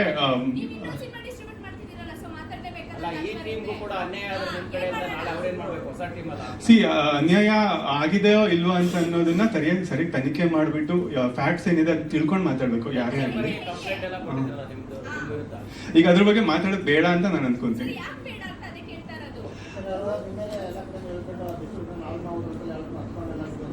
ಹೌದು ಹೌದು, ಅಂದ್ರೆ ನೋಡಿ, ಅನ್ಯಾಯಗಳಾದಾಗ ಕೋರ್ಟಿಗೆ ಹೋಗ್ಬಿಟ್ಟು ಮಾತಾಡ್ಬೇಕು. ನೀವು ಮೀಡಿಯಾಗೆ ಬಂದ್ರೆ ಡೆಫಿನೆಟ್ಲಿ ಪ್ರಚಾರ ಅಂತ ಆಗುತ್ತೆ. ಸೊ ಇಲ್ಲಿ ಏನಾಗುತ್ತೆ, ನೀವು ಅನ್ಯಾಯ ಆದಾಗ ಎಲ್ಲಿ ಕೇಳ್ಬೇಕು ಅಲ್ಲೇ ಕೇಳ್ಬೇಕು. ಮೈಕ್ ಕೊಡಿ ಪಾಪ. ನೀವು ನಂಬಿಸ್ತೀರ ಅಷ್ಟೇ, ಸುಳ್ಳು ಹೇಳ್ತೀರ ಆಗ ಆರಂಭದಲ್ಲಿ ಅಂತ. ನೀವೇ ನ್ಯಾಯ ಕೊಡ್ಬೋದಲ್ಲ. ಸಿನಿಮಾ ಟೀಮ್ ನಿಮ್ಗೆ ಹೊಸ್ತಾ ಮುಂಚೆನೆ ಏನ್ ಮಾತಾಡಿರ್ತೀರ ಅದನ್ನ ಫಾಲೋ ಮಾಡ್ಬೇಕಲ್ವಾ? ಅದನ್ನ ನೀವು ಫ್ಯಾಕ್ಟ್ ಚೆಕ್ ಮಾಡಿದ್ದೀರಾ? ಅಲ್ಲ, ನಮಗೆ ಅವ್ರ ಕಡೆಯಿಂದ ಖಂಡಿತ ಮಾಹಿತಿ ಇದೆ. ಅವ್ರು ಹೇಳಿದ್ದಾರೆ, ನೀವು ಅನ್ಕೊಂಡು ಸ್ಟೇಟ್ ಹೆಂಗ್ ಚೆಕ್ ಮಾಡಿದ್ರಿ? ಫ್ಯಾಕ್ಟ್ ಹೆಂಗ್ ಚೆಕ್ ಮಾಡಿದ್ರಿ? ಥಿಯೇಟರ್ಗಳು ನೀವೇನ್ ಮಾತಾಡಿದ್ರೆ ಅದನ್ನ ಕೊಟ್ಟಿಲ್ಲ ಫಸ್ಟ್. ಆಮೇಲೆ ಎಷ್ಟು ಥಿಯೇಟರ್ ಬಂದಿತ್ತು ಸಿನಿಮಾ? ನನ್ನ ನಂಬರ್ಸ್ ಗೊತ್ತಿಲ್ಲ ಸರ್. ಅವ್ರು ಗೊತ್ತಿಲ್ಲ ಅಂದ್ಮೇಲೆ ಹೆಂಗ್ ಹೇಳ್ತೀರಾ ನೀವು? ಸರಿ, ಫಿಲಂ ಚೇಂಬರ್ ಕಂಪ್ಲೇಂಟ್ ಕೊಟ್ಟಿರೋದು ಗೊತ್ತಾ ನಿಮ್ಗೆ? ಕಂಪ್ಲೇಂಟ್ ಅನ್ನೋದಕ್ಕಿಂತ ಹೆಚ್ಚಾಗಿ ಕರ್ಸಿ ಮಾತಾಡಿದ್ರು, ಗೊತ್ತಾ ನಿಮ್ಗೆ? ಕರ್ಸ್ಬಿಟ್ಟು ಮಾತಾಡಿದ್ರು. ಅಲ್ಲ, ನಿಮ್ ಕಂಪ್ಲೇಂಟ್ ಕೊಟ್ಟಿರೋದು ಗೊತ್ತು ತಾನೆ? ಹೌದು ಗೊತ್ತು. ಕಂಪ್ಲೇಂಟ್ ಅಲ್ಲ, ಅದು ಕರ್ಸಿ ನನ್ನ ಕರ್ಸಿ ಮಾತಾಡಿದ್ರು ಅದನ್ನ. ಎಲ್ಲ ಡಿಸ್ಟ್ರಿಬ್ಯೂಟರ್ ಬಿಟ್ಟು ನೀವು ನಾನೇ ಡಿಸ್ಟ್ರಿಬ್ಯೂಟರ್ ಅಲ್ವಾ? ಹೋಗಿ ನಿಮ್ಗೆ ಏನ್ ಹೇಳ್ಬೇಕು ಹೇಳಿ ನನಗೆ? ನೀವು ಕೋರ್ಟ್ಗೆ ಹೋಗ್ಬೇಕಂತಿರಲ್ಲ, ಟೀಮು ಫಸ್ಟ್ ಹೊಸದಾಗಿ ಬಂದಾಗ ಅವ್ರಿಗೆ ಏನ್ ಅನ್ಸಿರ್ತಾರೋ ಅದನ್ನ ಫಾಲೋ ಮಾಡ್ಬೇಕಲ್ಲ ಸರ್. ದಯವಿಟ್ಟು ಕ್ಷಮೆ ಇರಲಿ, ಸಮಯದ ಒಂದು ನಿಮಿಷ ಅವ್ರು ಮಾತಾಡಿ ಕೇಳ್ಬೇಕ ನಾವು. ಅವರು ಕ್ಲೀನ್ ಆಗಿ ಆನ್ಸರ್ ಮಾಡಿದ್ರೆ ನಾನು ಕೇಳ್ತಿದ್ದೆ. ಕೋರ್ಟ್ಗೆ ಹೋಗ್ಬೇಕನ್ನೋದ್ರೆ ಹೊಸ ಟೀಮ್ ಎಲ್ಲ ಕೋರ್ಟ್ಗೆ ಹೋಗ್ಬೇಕಾ ನಿಮ್ಮ ನಂಬ್ಕೊಂಡು? ನಾಳೆ ಇವ್ರಿಗೂ ಮೋಸ ಮಾಡಲ್ಲ ಅನ್ನೋದೇ ಗ್ಯಾರಂಟಿ. ಅಲ್ಲ, ಈ ಸಿನಿಮಾ ಏನ್ ಬೇಕೋ ಈಗ ನೋಡಿ, ಇವ್ರಿಗೂ ಗೊತ್ತಿದೆ, ಗೊತ್ತಿಲ್ಲ ಅಂತನಲ್ಲ, ಎಲ್ಲ ಗೊತ್ತಿದ್ದೆ ಹೇಳಿದ್ದಾರೆ. ಅಂದ್ರೆ ಅಲ್ಲೇ ಅರ್ಥ ಮಾಡ್ಕೋಬೇಕು. ಮತ್ತೆ ಇದು 3ನೇ ಸಿನಿಮಾ. ಆ ಸಿನಿಮಾ ಆದ್ಮೇಲೆ ಇದು 3rd ಸಿನಿಮಾ ನಾನು ರಿಲೀಸ್ ಮಾಡ್ತಾ ಇರೋದು. ಆನ್ಸರ್ ಮಾಡೋ ರೀತಿ ಚೇಂಜ್ ಮಾಡ್ಕೊಳ್ಳಿ. ಈಗ ಹೆಂಗ್ ಆನ್ಸರ್ ಮಾಡ್ಬೇಕಿಲ್ಲ, ನೀವು ಹೇಳ್ದಂಗೆ ನಾನು ಮಾಡ್ತೀನಿ, ಅಡ್ಡಿ ಇಲ್ಲ. ತೊಂದ್ರೆ ಇಲ್ಲ, ನೀವು ನೆಕ್ಸ್ಟ್ ಟೀಮ್ಗಳಿಗೆ ಚೀಟ್ ಮಾಡ್ದಂಗೆ ಮಾಡಿ ಕೆಲಸ. ಇಲ್ಲ, ಅದು ನಾನು ಒಪ್ಪೋದಿಲ್ಲ. ಯಾಕಂದ್ರೆ ತಪ್ಪು ಒಪ್ಕೊಂಡಾಗ ಅಷ್ಟೇ ನಾವು ಚೀಟ್ ಮಾಡಿದ್ವಿ ಅಂತ ಆಗುತ್ತೆ, ಅಥವಾ ಅದು ಪ್ರೂವ್ ಆಗ್ಬೇಕು ಸರಿಯಾದ ರೀತಿಯಲ್ಲಿ. ಇಲ್ಲಿ ಏನಾಗುತ್ತೆ, ನೀವು ಅಂದ್ರೆ ಒಂದು ಸೈಡ್ ಸ್ಟೋರಿ ಕೇಳ್ಬಿಟ್ಟು ಅದಕ್ಕೆ ಡಿಸೈಡ್ ಆಗೋದು ತಪ್ಪು ಅಂತ ನಾನು ಹೇಳ್ತೀನಿ. ಆದಷ್ಟು ಫ್ಯಾಕ್ಟ್ ಚೆಕ್ ಮಾಡಿ. ಯಾಕಂದ್ರೆ ಎಲ್ಲ ಸರಿ ಇರೋದಕ್ಕೆ ಇವತ್ತು ನಾನು ಇಲ್ಲಿ ಬಂದು ನಿಂತ್ಕೊಂಡಿರೋದು. ಇಲ್ಲಾಂದ್ರೆ ಬಂದು ನಿಂತ್ಕೊಂಡು ಮಾತಾಡೋ ಅಗತ್ಯನೇ ಇರ್ತಿರ್ಲಿಲ್ಲ. ಮತ್ತೆ ಇವರು ಕೂಡ ನನಗೆ ಸಿನಿಮಾ ಕೊಡೋ ಅಗತ್ಯನೇ ಇರ್ತಿರ್ಲಿಲ್ಲ. ಯಾಕಂದ್ರೆ ಎಲ್ಲರೂ ಫ್ಯಾಕ್ಟ್ ಚೆಕ್ ಮಾಡಿದ್ದಾರೆ. ಮತ್ತೆ ಸಿನಿಮಾ ಮಧ್ಯೆ ಫ್ಯಾಕ್ಟ್ ಚೆಕ್ ಮಾಡೋದು ನಮ್ಗಿರಲ್ಲ ಸರ್. ನೀವು ಏನ್ ಪ್ರಾಮಿಸ್ ಮಾಡಿರ್ತೀರಾ ಅವರಿಗೆ ನೀವು ಫುಲ್ಫಿಲ್ ಮಾಡಿದಾಗ ಅವರು ಯಾವುದೇ ಸೋಷಿಯಲ್ ಮೀಡಿಯಾದಲ್ಲಿ ನಿಮ್ಮನ್ನ ಅನ್ನ ತಿಂದಂತ ಮನುಷ್ಯನಿಗೆ ಮೋಸ ಮಾಡ್ದ ಅಂತ ಹಾಕಲ್ಲ. ಜೊತೆಗೆ ನಿಮ್ ಬಗ್ಗೆ ಯಾವುದೇ ಆರೋಪ ಮಾಡಲ್ಲ. ಸೊ ಅವ್ರು ಆರೋಪ ಮಾಡ್ತಿದ್ದಾರೆ ಅಂತ ಅಂದಾಗ ಅವ್ರಿಗೆ ಅನ್ಯಾಯ ಆಗಿದೆ ಅಂತ ಅದನ್ನೇನ್ ಫ್ಯಾಕ್ಟ್ ಚೆಕ್ ಮಾಡೋದು ನಾವು. ನೀವು ಅವ್ರಿಗೆ ಪ್ರಾಮಿಸ್ ಮಾಡಿರೋದು ಬ್ರೇಕ್ ಮಾಡಿ. ಲೈಕ್ ನಾನು ನಿಮಗೆ ಫ್ಯಾಕ್ಟ್ ಚೆಕ್ ಏನಕ್ಕೆ ಮಾಡಕ್ ಹೇಳ್ದೆ ಅಂತಂದ್ರೆ, ಈಗ ನಮ್ಮ ಕಡೆಯಿಂದ ಏನು ತಪ್ಪಾಗಿಲ್ಲ, ಅದು ನಿಮ್ಗೆ ಅರ್ಥ ಆಗುತ್ತೆ ಅನ್ನೋ ಒಂದು ಕಾರಣಕ್ಕಷ್ಟೇ. ಯಾಕಂದ್ರೆ ಐ ಬಿಲೀವ್ ದಟ್ ನಮ್ಮ ಒಂದು ಇಂಡಿಯಾದಲ್ಲಿ ಡೆಮೋಕ್ರಸಿನ ನಂಬ್ಕೊಂಡು ನಾವು ಬದುಕ್ತಿದೀವಿ ಅಂತ ಅಂದಮೇಲೆ ಈ ಮೀಡಿಯಾ ಕೂಡ ಒಂದು ಸ್ತಂಭನೇ ಅದಕ್ಕೆ. ಸೊ ಅದು ನ್ಯಾಯಯುತವಾಗಿ ಅದನ್ನ ಪ್ರೊಜೆಕ್ಟ್ ಮಾಡುತ್ತೆ ಅನ್ನೋ ನಂಬಿಕೆಯಲ್ಲಿ ನಾವಿರೋದು. ಸೊ ಹಂಗಾಗಿ ಫ್ಯಾಕ್ಟ್ ಚೆಕ್ ಮಾಡಿದ್ರೆ ಖಂಡಿತ ನಿಮ್ಗೆ ಕ್ಲಿಯರ್ ಆಗ್ಬಿಡುತ್ತೆ ಅಂತ ಹೇಳಿದೆ. ಯಾವುದೇ ಆಗ್ಲಿ, ಯಾವುದೇ ಸುದ್ದಿ ಆಗ್ಲಿ, ನಾವೊಂದು ತುಂಬಾ ರೆಸ್ಪಾನ್ಸಿಬಲ್ ಮೀಡಿಯಾ ಆಗಿ ನೀವು ಫ್ಯಾಕ್ಟ್ ಚೆಕ್ ಮಾಡಿನೇ ಮಾಡ್ತಾರೆ ಅನ್ನೋದು ನನ್ನ ಇದು ಅಷ್ಟೇ. ಕೇಳಿದ್ವಿ, ನೀವು ಆನ್ಸರ್ ಮಾಡ್ಬೋದಿತ್ತು. ಅದನ್ನ ಬಿಟ್ಟು ಬೇರೆ ಬೇರೆ ರೀತಿಯ ಆನ್ಸರ್ಗಳು ಬೇಕಿರಲಿಲ್ಲ ಸರ್. ಅದು ಬೇರೆ ಪಾಸಿಬಿಲಿಟೀಸ್ ಇದೆ, ನನ್ನ ಕಡೆ ಸಮಸ್ಯೆ ಇದೆ, ಅವ್ರ ಕಡೆ ಸಮಸ್ಯೆ ಇದೆ, ಆ ರೀತಿ ಹೇಳ್ಬೋದಿತ್ತು. ನನ್ನ ಕಡೆ ಸಮಸ್ಯೆ ಇದ್ರೆ ನಾನು ಹೇಳ್ಬಿಡ್ತೀನಿ ಸರ್, ನೀವು ಹೇಳೋದು ಬೇಡ.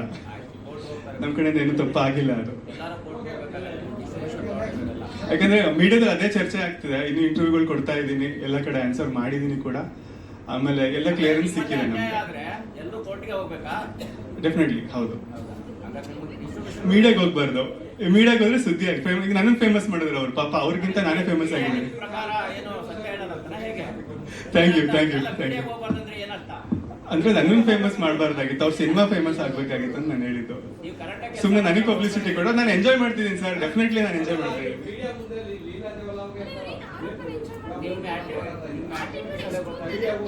ಸಾರಿ ಸರ್, ನಿಮ್ಗೆ ಹಂಗೆ ಅನ್ಸಿದ್ರೆ ಸಾರಿ.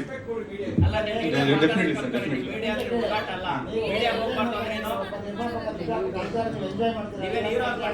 ಅದನ್ನ ಎಂಜಾಯ್ ಮಾಡ್ತಿಲ್ಲ, ಈಗ ನನ್ನನ್ನು ಫೇಮಸ್ ಮಾಡ್ತಿದ್ದಾರೆ, ನನ್ನನ್ನು ಫೇಮಸ್ ಮಾಡ್ತಿದ್ದಾರೆ ಅಂತ ಹೇಳಿದ್ರು. ಮೀಡಿಯಾಗೆ ಹೋಗ್ಬಾರ್ದಂದ್ರೆ ಏನರ್ಥ ನಿಮ್ದು? ಈಗ ಏನಕ್ಕೆ ಕರೆದಿದ್ದಾರೆ ಪ್ರೆಸ್ ಮೀಟ್ ಆಗಾರೆ? ಅವ್ರಿಗೂ ಅನ್ಯಾಯ ಮಾಡಕ್ಕ? ಬೇರೆ ಏನಾದ್ರು ಇದ್ರೆ ಕೇಳಿ. ಮೀಡಿಯಾಗೆ ಹೋಗ್ಬಾರ್ದಂದ್ರೆ ಹೆಂಗೆ ಹೇಳ್ತೀರಿ ನೀವು? ಫಸ್ಟ್ ಮಾತಾಡೋ ಮಾತಾಡೋದು ಕಲೀರಿ. ಸರಿಯಾಗಿ ಮಾತಾಡಿ. ಜೂನಿಯರ್ಸ್ ಇಲ್ಲ, ನಾವ್ ಯಾರಿಗೂ ಅಗೌರವ ಕೊಡೋದಾಗ್ಲಿ ಇದಾಗ್ಲಿ ಮಾಡಿಲ್ಲ ಎಲ್ಲೂ ಇದುವರೆಗೂ. ಧನ್ಯವಾದ. ಬೇರೆ ಏನಾದ್ರು? ಧನ್ಯವಾದಗಳು ಸರ್, ಧನ್ಯವಾದಗಳು. ಹಾಗೆ ಇದು ನಮ್ಮ ಮೊದಲನೇ ಸಿನಿಮಾ, ಹಾಗಾಗಿ ಏನು ಮಾತಾಡಬೇಕು ಅನ್ನೋದು ಗೊತ್ತೇ ಇರೋದಿಲ್ಲ. ಏನಾದರೂ ತಪ್ಪು ಮಾತಾಡಿದ್ರೆ ದಯವಿಟ್ಟು ಕ್ಷಮೆ ಇರಲಿ. ಹಾಗೆ ಬ್ಯೂಟಿ ಸಿನಿಮಾ ಹೇಗೆ ಬಂತು ಅಂತ ಹೇಳಲಿಕ್ಕೆ ಇಚ್ಛೆ ಪಡ್ತೀನಿ. ಫಿಲಮ್ ಇಂಡಸ್ಟ್ರಿಗೆ ಆ್ಯಕ್ಚುಲಿ ನಮಗಿದು ಹೊಸದು, ನಮ್ಮದೇ ಒಂದು ಬೇರೆ ಬಿಸ್ನೆಸ್ಸೇ ಇದೆ. ಹಾಗಾಗಿ ನಮ್ಮ ರಾಜಾ ರವಿಕುಮಾರ್ ಅವರು ಸುಮಾರು ವರ್ಷಗಳಿಂದ ಪರಿಚಯ. ಸುಮಾರು ಒಂದು 5 ರಿಂದ 6 ವರ್ಷದಿಂದ ಒಂದು ಸಿನಿಮಾ ಮಾಡೋಣ ಅಂತ ಬರ್ತಾಯಿದ್ರು. ನಾನು ಬೇಡ ಅಂತ ಇದ್ದೆ. ಬಟ್ ಹೋದ ವರ್ಷ ಅವ್ರು ಯಾವಾಗ ಫೋನ್ ಮಾಡಿದ್ರು ನಾವು ಒಂದು ದೇವಸ್ಥಾನದಲ್ಲಿ ಪೂಜೆಗೆ ಇರ್ತಾ ಇದ್ವಿ. ಹಾಗಾಗಿ ಏನಪ್ಪ ಇವರು ಯಾವಾಗ ಮಾಡಿದ್ರು ನಾವು ದೇವಸ್ಥಾನದಲ್ಲಿ ಇರ್ತೀವಲ್ಲ, ಹೇಗೆ ಗೊತ್ತಾಗುತ್ತೆ ಅಂತ ಗೊತ್ತಿಲ್ಲ. ಫಸ್ಟ್ ಸತಿ ಇಲ್ಲ ನೋಡೋಣ ಅಂದೆ, 2ನೇ ಸತಿನೂ ಹಾಗೆ ಅಂದೆ, 3ನೇ ಸತಿ ಮನಸ್ಸು ಬರಲಿಲ್ಲ. ನಾವು ಮೋಸ್ಟ್ಲಿ ಕಟೀಲು ದೇವಸ್ಥಾನದಲ್ಲಿ ಇದ್ದೀವಿ ಅನಿಸುತ್ತೆ. ಆಗ ಪೂಜೆಯಲ್ಲಿ ಇದ್ವಿ, ಅವ್ರು ಒಂದು ಫೋನ್ ಬಂತು, ಸರ್ ಇನ್ನೊಂದು ಸತಿ ಯೋಚನೆ ಮಾಡಿ, ಒಂದು ಒಳ್ಳೆ ಕಥೆ ಇದೆ ಮಾಡೋಣ ಅಂದರು. ಹಾಗಾಗಿ ಅಲ್ಲೇ ದೇವಸ್ಥಾನದಲ್ಲೇ ಇದ್ದೆ, ಪೂಜೆಯಲ್ಲಿ ಇದ್ದೀವಿ, ಖಂಡಿತ ಮಾಡೋಣ, ಪೂಜೆಯಿಂದ ಬಂದ ಮೇಲೆ ನಾನು ಮಾತಾಡ್ತೀನಿ ಅಂದರೆ. ಹಾಗಾಗಿ ಅದು ಒಂದು ಜರ್ನಿ ಹೇಗೆ ಸ್ಟಾರ್ಟ್ ಆಯಿತು. ಜೊತೆಗೆ ಅವ್ರಿಗೊಂದು ನನಗೆ ಒಂದು ಮಾತು ಕೊಟ್ಟಿದ್ರು, ಒಂದು ಲಿಮಿಟೆಡ್ ಪೀರಿಯಡಲ್ಲಿ ಲಿಮಿಟೆಡ್ ಬಡ್ಜೆಟಲ್ಲಿ ಮಾಡಿಕೊಡ್ತೀನಿ ಅಂತ ಹೇಳಿದರು. ಅದನ್ನು ಚಾಚು ತಪ್ಪದಿರ ಕರೆಕ್ಟಾಗಿ ಆನ್ ಟೈಮಲ್ಲಿ ಅವ್ರು ಹೇಳಿರುವಂಥ ಒಂದು ಬಡ್ಜೆಟಲ್ಲೇ ಮಾಡಿಕೊಟ್ಟಿದ್ದಾರೆ. ಅವ್ರಿಗೆ ನಾನು ಈ ಸಮಯದಲ್ಲಿ ಎಲ್ಲರ ಪರವಾಗಿ ತುಂಬ ಧನ್ಯವಾದ ತಿಳಿಸ್ತೀನಿ ಸರ್. ಜೊತೆಗೆ ಮೂವಿ ನಾನು ನೋಡೋದು ತುಂಬ ಕಡಿಮೆ. ಈಗ ಈ ಒಂದು ಜರ್ನಿಯಿಂದ ಶೂಟಿಂಗ್ ಸ್ಟಾರ್ಟ್ ಆದಾಗಿಂದ ಮನೇಲಿ ಬರೀ ಟಿ ವಿಯಲ್ಲಿ ಫಿಲಮ್ಸೇ ಓಡ್ತಾ ಇದೆ. ಮೊದಲು ನ್ಯೂಸ್ ಚಾನಲ್ ಓಡ್ತಾ ಇತ್ತು, ಈಗ ಫಿಲಮ್ಸ್ ಓಡ್ತಾ ಇದೆ. ಇದು ಈಗ ಬಂದರೆ ಹೇಗಿರುತ್ತೆ, ಇದು ಹೇಗೆ ಬಂದರೆ ಹೇಗಿರುತ್ತೆ ಅನ್ನೋದನ್ನ ನನಗೆ ನಾನೇ ಪ್ರಶ್ನೆ ಮಾಡ್ಕೊತಾ ಇದ್ದೀನಿ. ಹಾಗಾಗಿ ನಾವು ಅಂದ್ಕೊಂಡಿರೋದಕ್ಕಿಂತ ತುಂಬ ಚೆನ್ನಾಗಿ ಬಂದಿದೆ. ಎಲ್ಲ ಕಲಾವಿದರುಗಳು ಕೂಡ ತುಂಬ ಚೆನ್ನಾಗಿ ಆ್ಯಕ್ಟ್ ಮಾಡಿದ್ದಾರೆ. ಹಾಗೆ ಒಳ್ಳೊಳ್ಳೆ ಕಡೆ ಶೂಟ್ ಮಾಡಿದ್ದಾರೆ. ಎಲ್ಲ ಕಡೆನೂ ಅದ್ಭುತವಾಗಿ ಮೂಡಿ ಬಂದಿದೆ ಅಂತ ಹೇಳಲಿಕ್ಕೆ ಇಚ್ಛೆ ಪಡ್ತೀನಿ. Thank you sir. ನಮ್ಮದು ಮ್ಯಾನುಫ್ಯಾಕ್ಚರಿಂಗ್ ಯೂನಿಟ್ ಇದೆ ಸರ್, ಜ್ಯುವೆಲ್ರಿ ಮ್ಯಾನುಫ್ಯಾಕ್ಚರಿಂಗ್ ಯೂನಿಟ್ ಇದೆ. ಸರ್ ಸರ್ ಸಿನಿಮಾ ಪೂರ್ತಿ ನೋಡಿದ್ದೀನಿ. ಖಂಡಿತ ಹೇಳ್ತೀನಿ, ಈ ಸಿನಿಮಾ ಒಂದು ಚಿತ್ರರಂಗದಲ್ಲಿ ಸೌಂಡ್ ಮಾಡುತ್ತೆ ಅಂದ್ಬಿಟ್ಟು ಒಂದು ನಂಬಿಕೆ ನನಗಿದೆ ಸರ್. ಖಂಡಿತ ಹಾಗೆ ಆಗುತ್ತೆ. ತಾವು ಕೂಡ ಮುಂದಿನ ದಿನದಲ್ಲಿ ಹೇಳ್ತೀರ ಸರ್.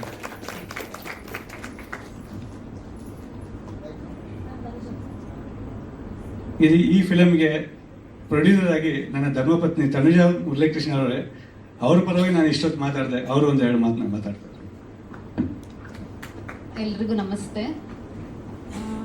ಇದು ನಮ್ಮ ಕಲ್ಪವೃಕ್ಷ ಪ್ರೊಡಕ್ಷನ್ಸ್ನ ಕನಸು. ಇದು ಆ ಕನಸನ್ನ ಇವತ್ತು ನಿಮ್ಮ ಮುಂದೆ ಇಡ್ತಾ ಇದ್ದೀವಿ. ನೀವೆಲ್ಲ ಸೇರಿ ನನಸು ಮಾಡಿಕೊಡ್ತೀರಾ ಅನ್ನೋ ನಂಬಿಕೆ ಖಂಡಿತ ಇದೆ.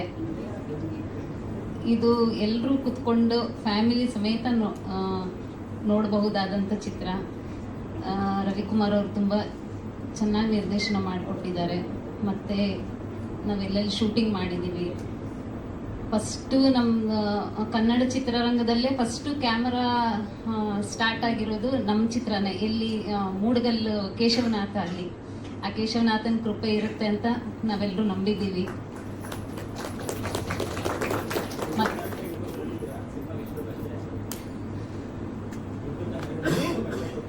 ಖಂಡಿತ ಕೊಟ್ಟಿದ್ದೀವಿ, ಜಾಸ್ತಿ ಎಲ್ಲ ಕೊಟ್ಟಿಲ್ಲ.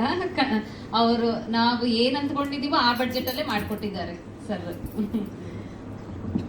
ಮತ್ತು ಕುಮಟ, ಕೊಲ್ಲೂರು, ಮೇಲುಕೋಟೆಯಲ್ಲಿ ಚಿತ್ರೀಕರಣ ಎಲ್ಲ ತುಂಬ ಚೆನ್ನಾಗಿ ಬಂದಿದೆ. ಈ ಕನಸನ್ನ ನಿಮ್ಮ ಮುಂದೆ ಇಡ್ತಾ ಇದ್ದೀವಿ. ನನಸು ಮಾಡಿಕೊಡ್ತೀರಾ ಅನ್ನೋ ಭರವಸೆಯಿಂದ. Thank you.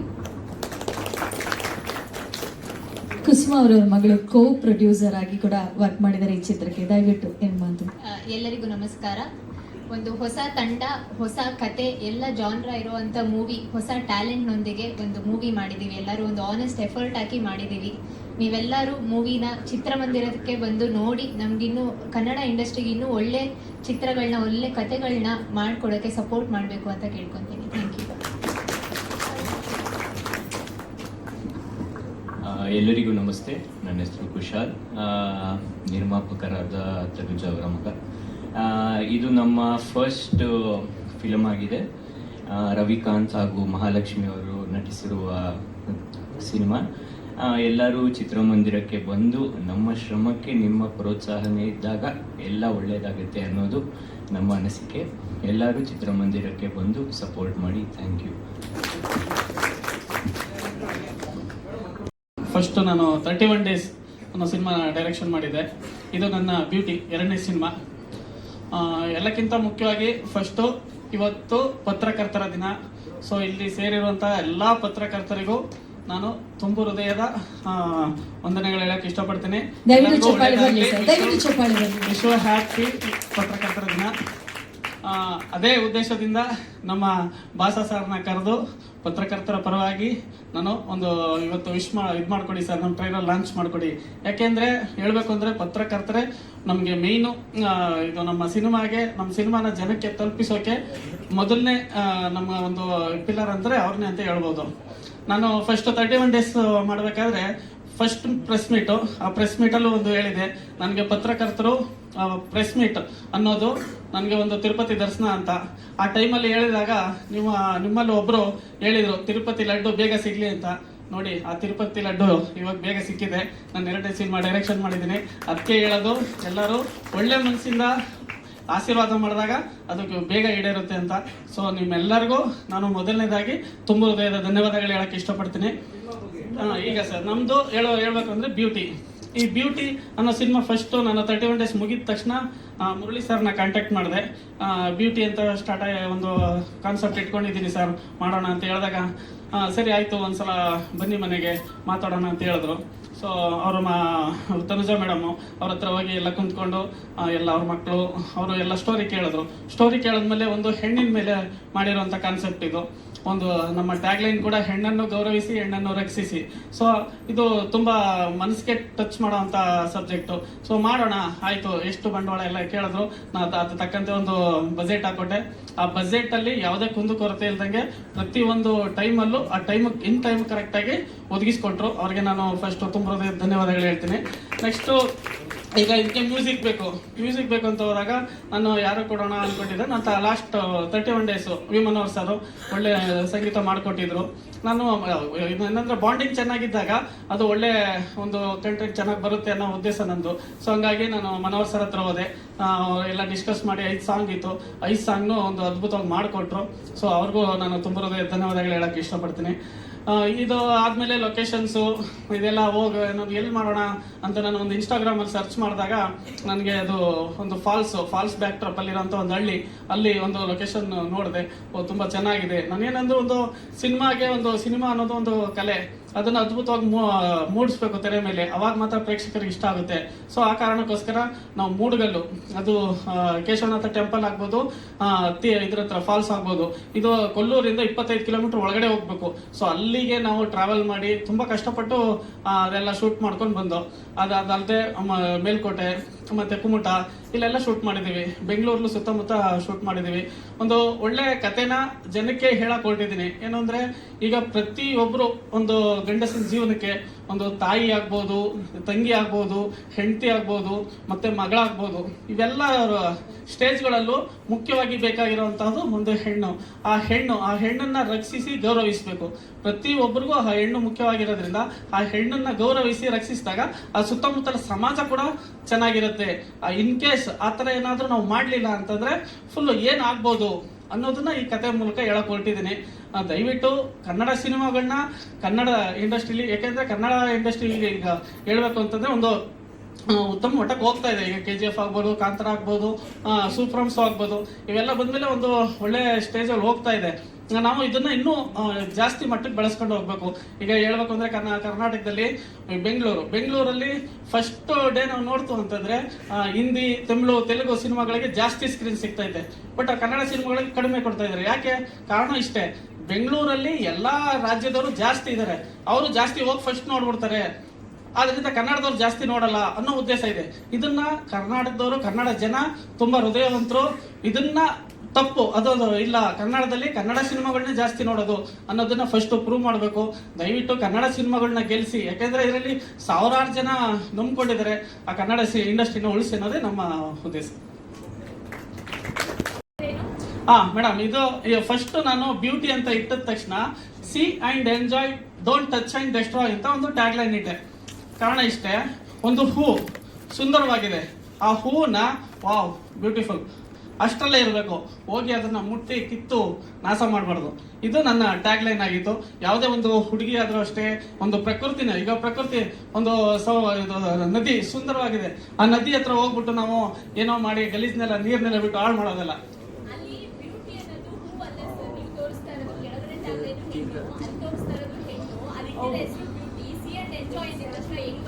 C and enjoy, don't touch and destroy full ಇದೆ ಮೇಡಮ್. ಎಕ್ಸಾಂಪಲ್ ಅದು ಈಗ ಇಲ್ಲ ಅದು ಅದಕ್ಕೆ ನಾನು ಫುಲ್ ಲೈನ್ ಕೊಟ್ಟಿದ್ದೀನಿ ಮೇಡಮ್. ಅದು ನನ್ಗೇನೋ ರಾಂಗ್ ಅನಿಸ್ಲಿಲ್ಲ. ಯಾಕಂದ್ರೆ beauty C and enjoy, don't touch and destroy full line ಬಂದಾಗ ಅದು ಖಂಡಿತ ರಾಂಗ್ ಆಗಲ್ಲ ಅಂತ ನಾನು ಅನ್ಸ್ಕೊತೀನಿ.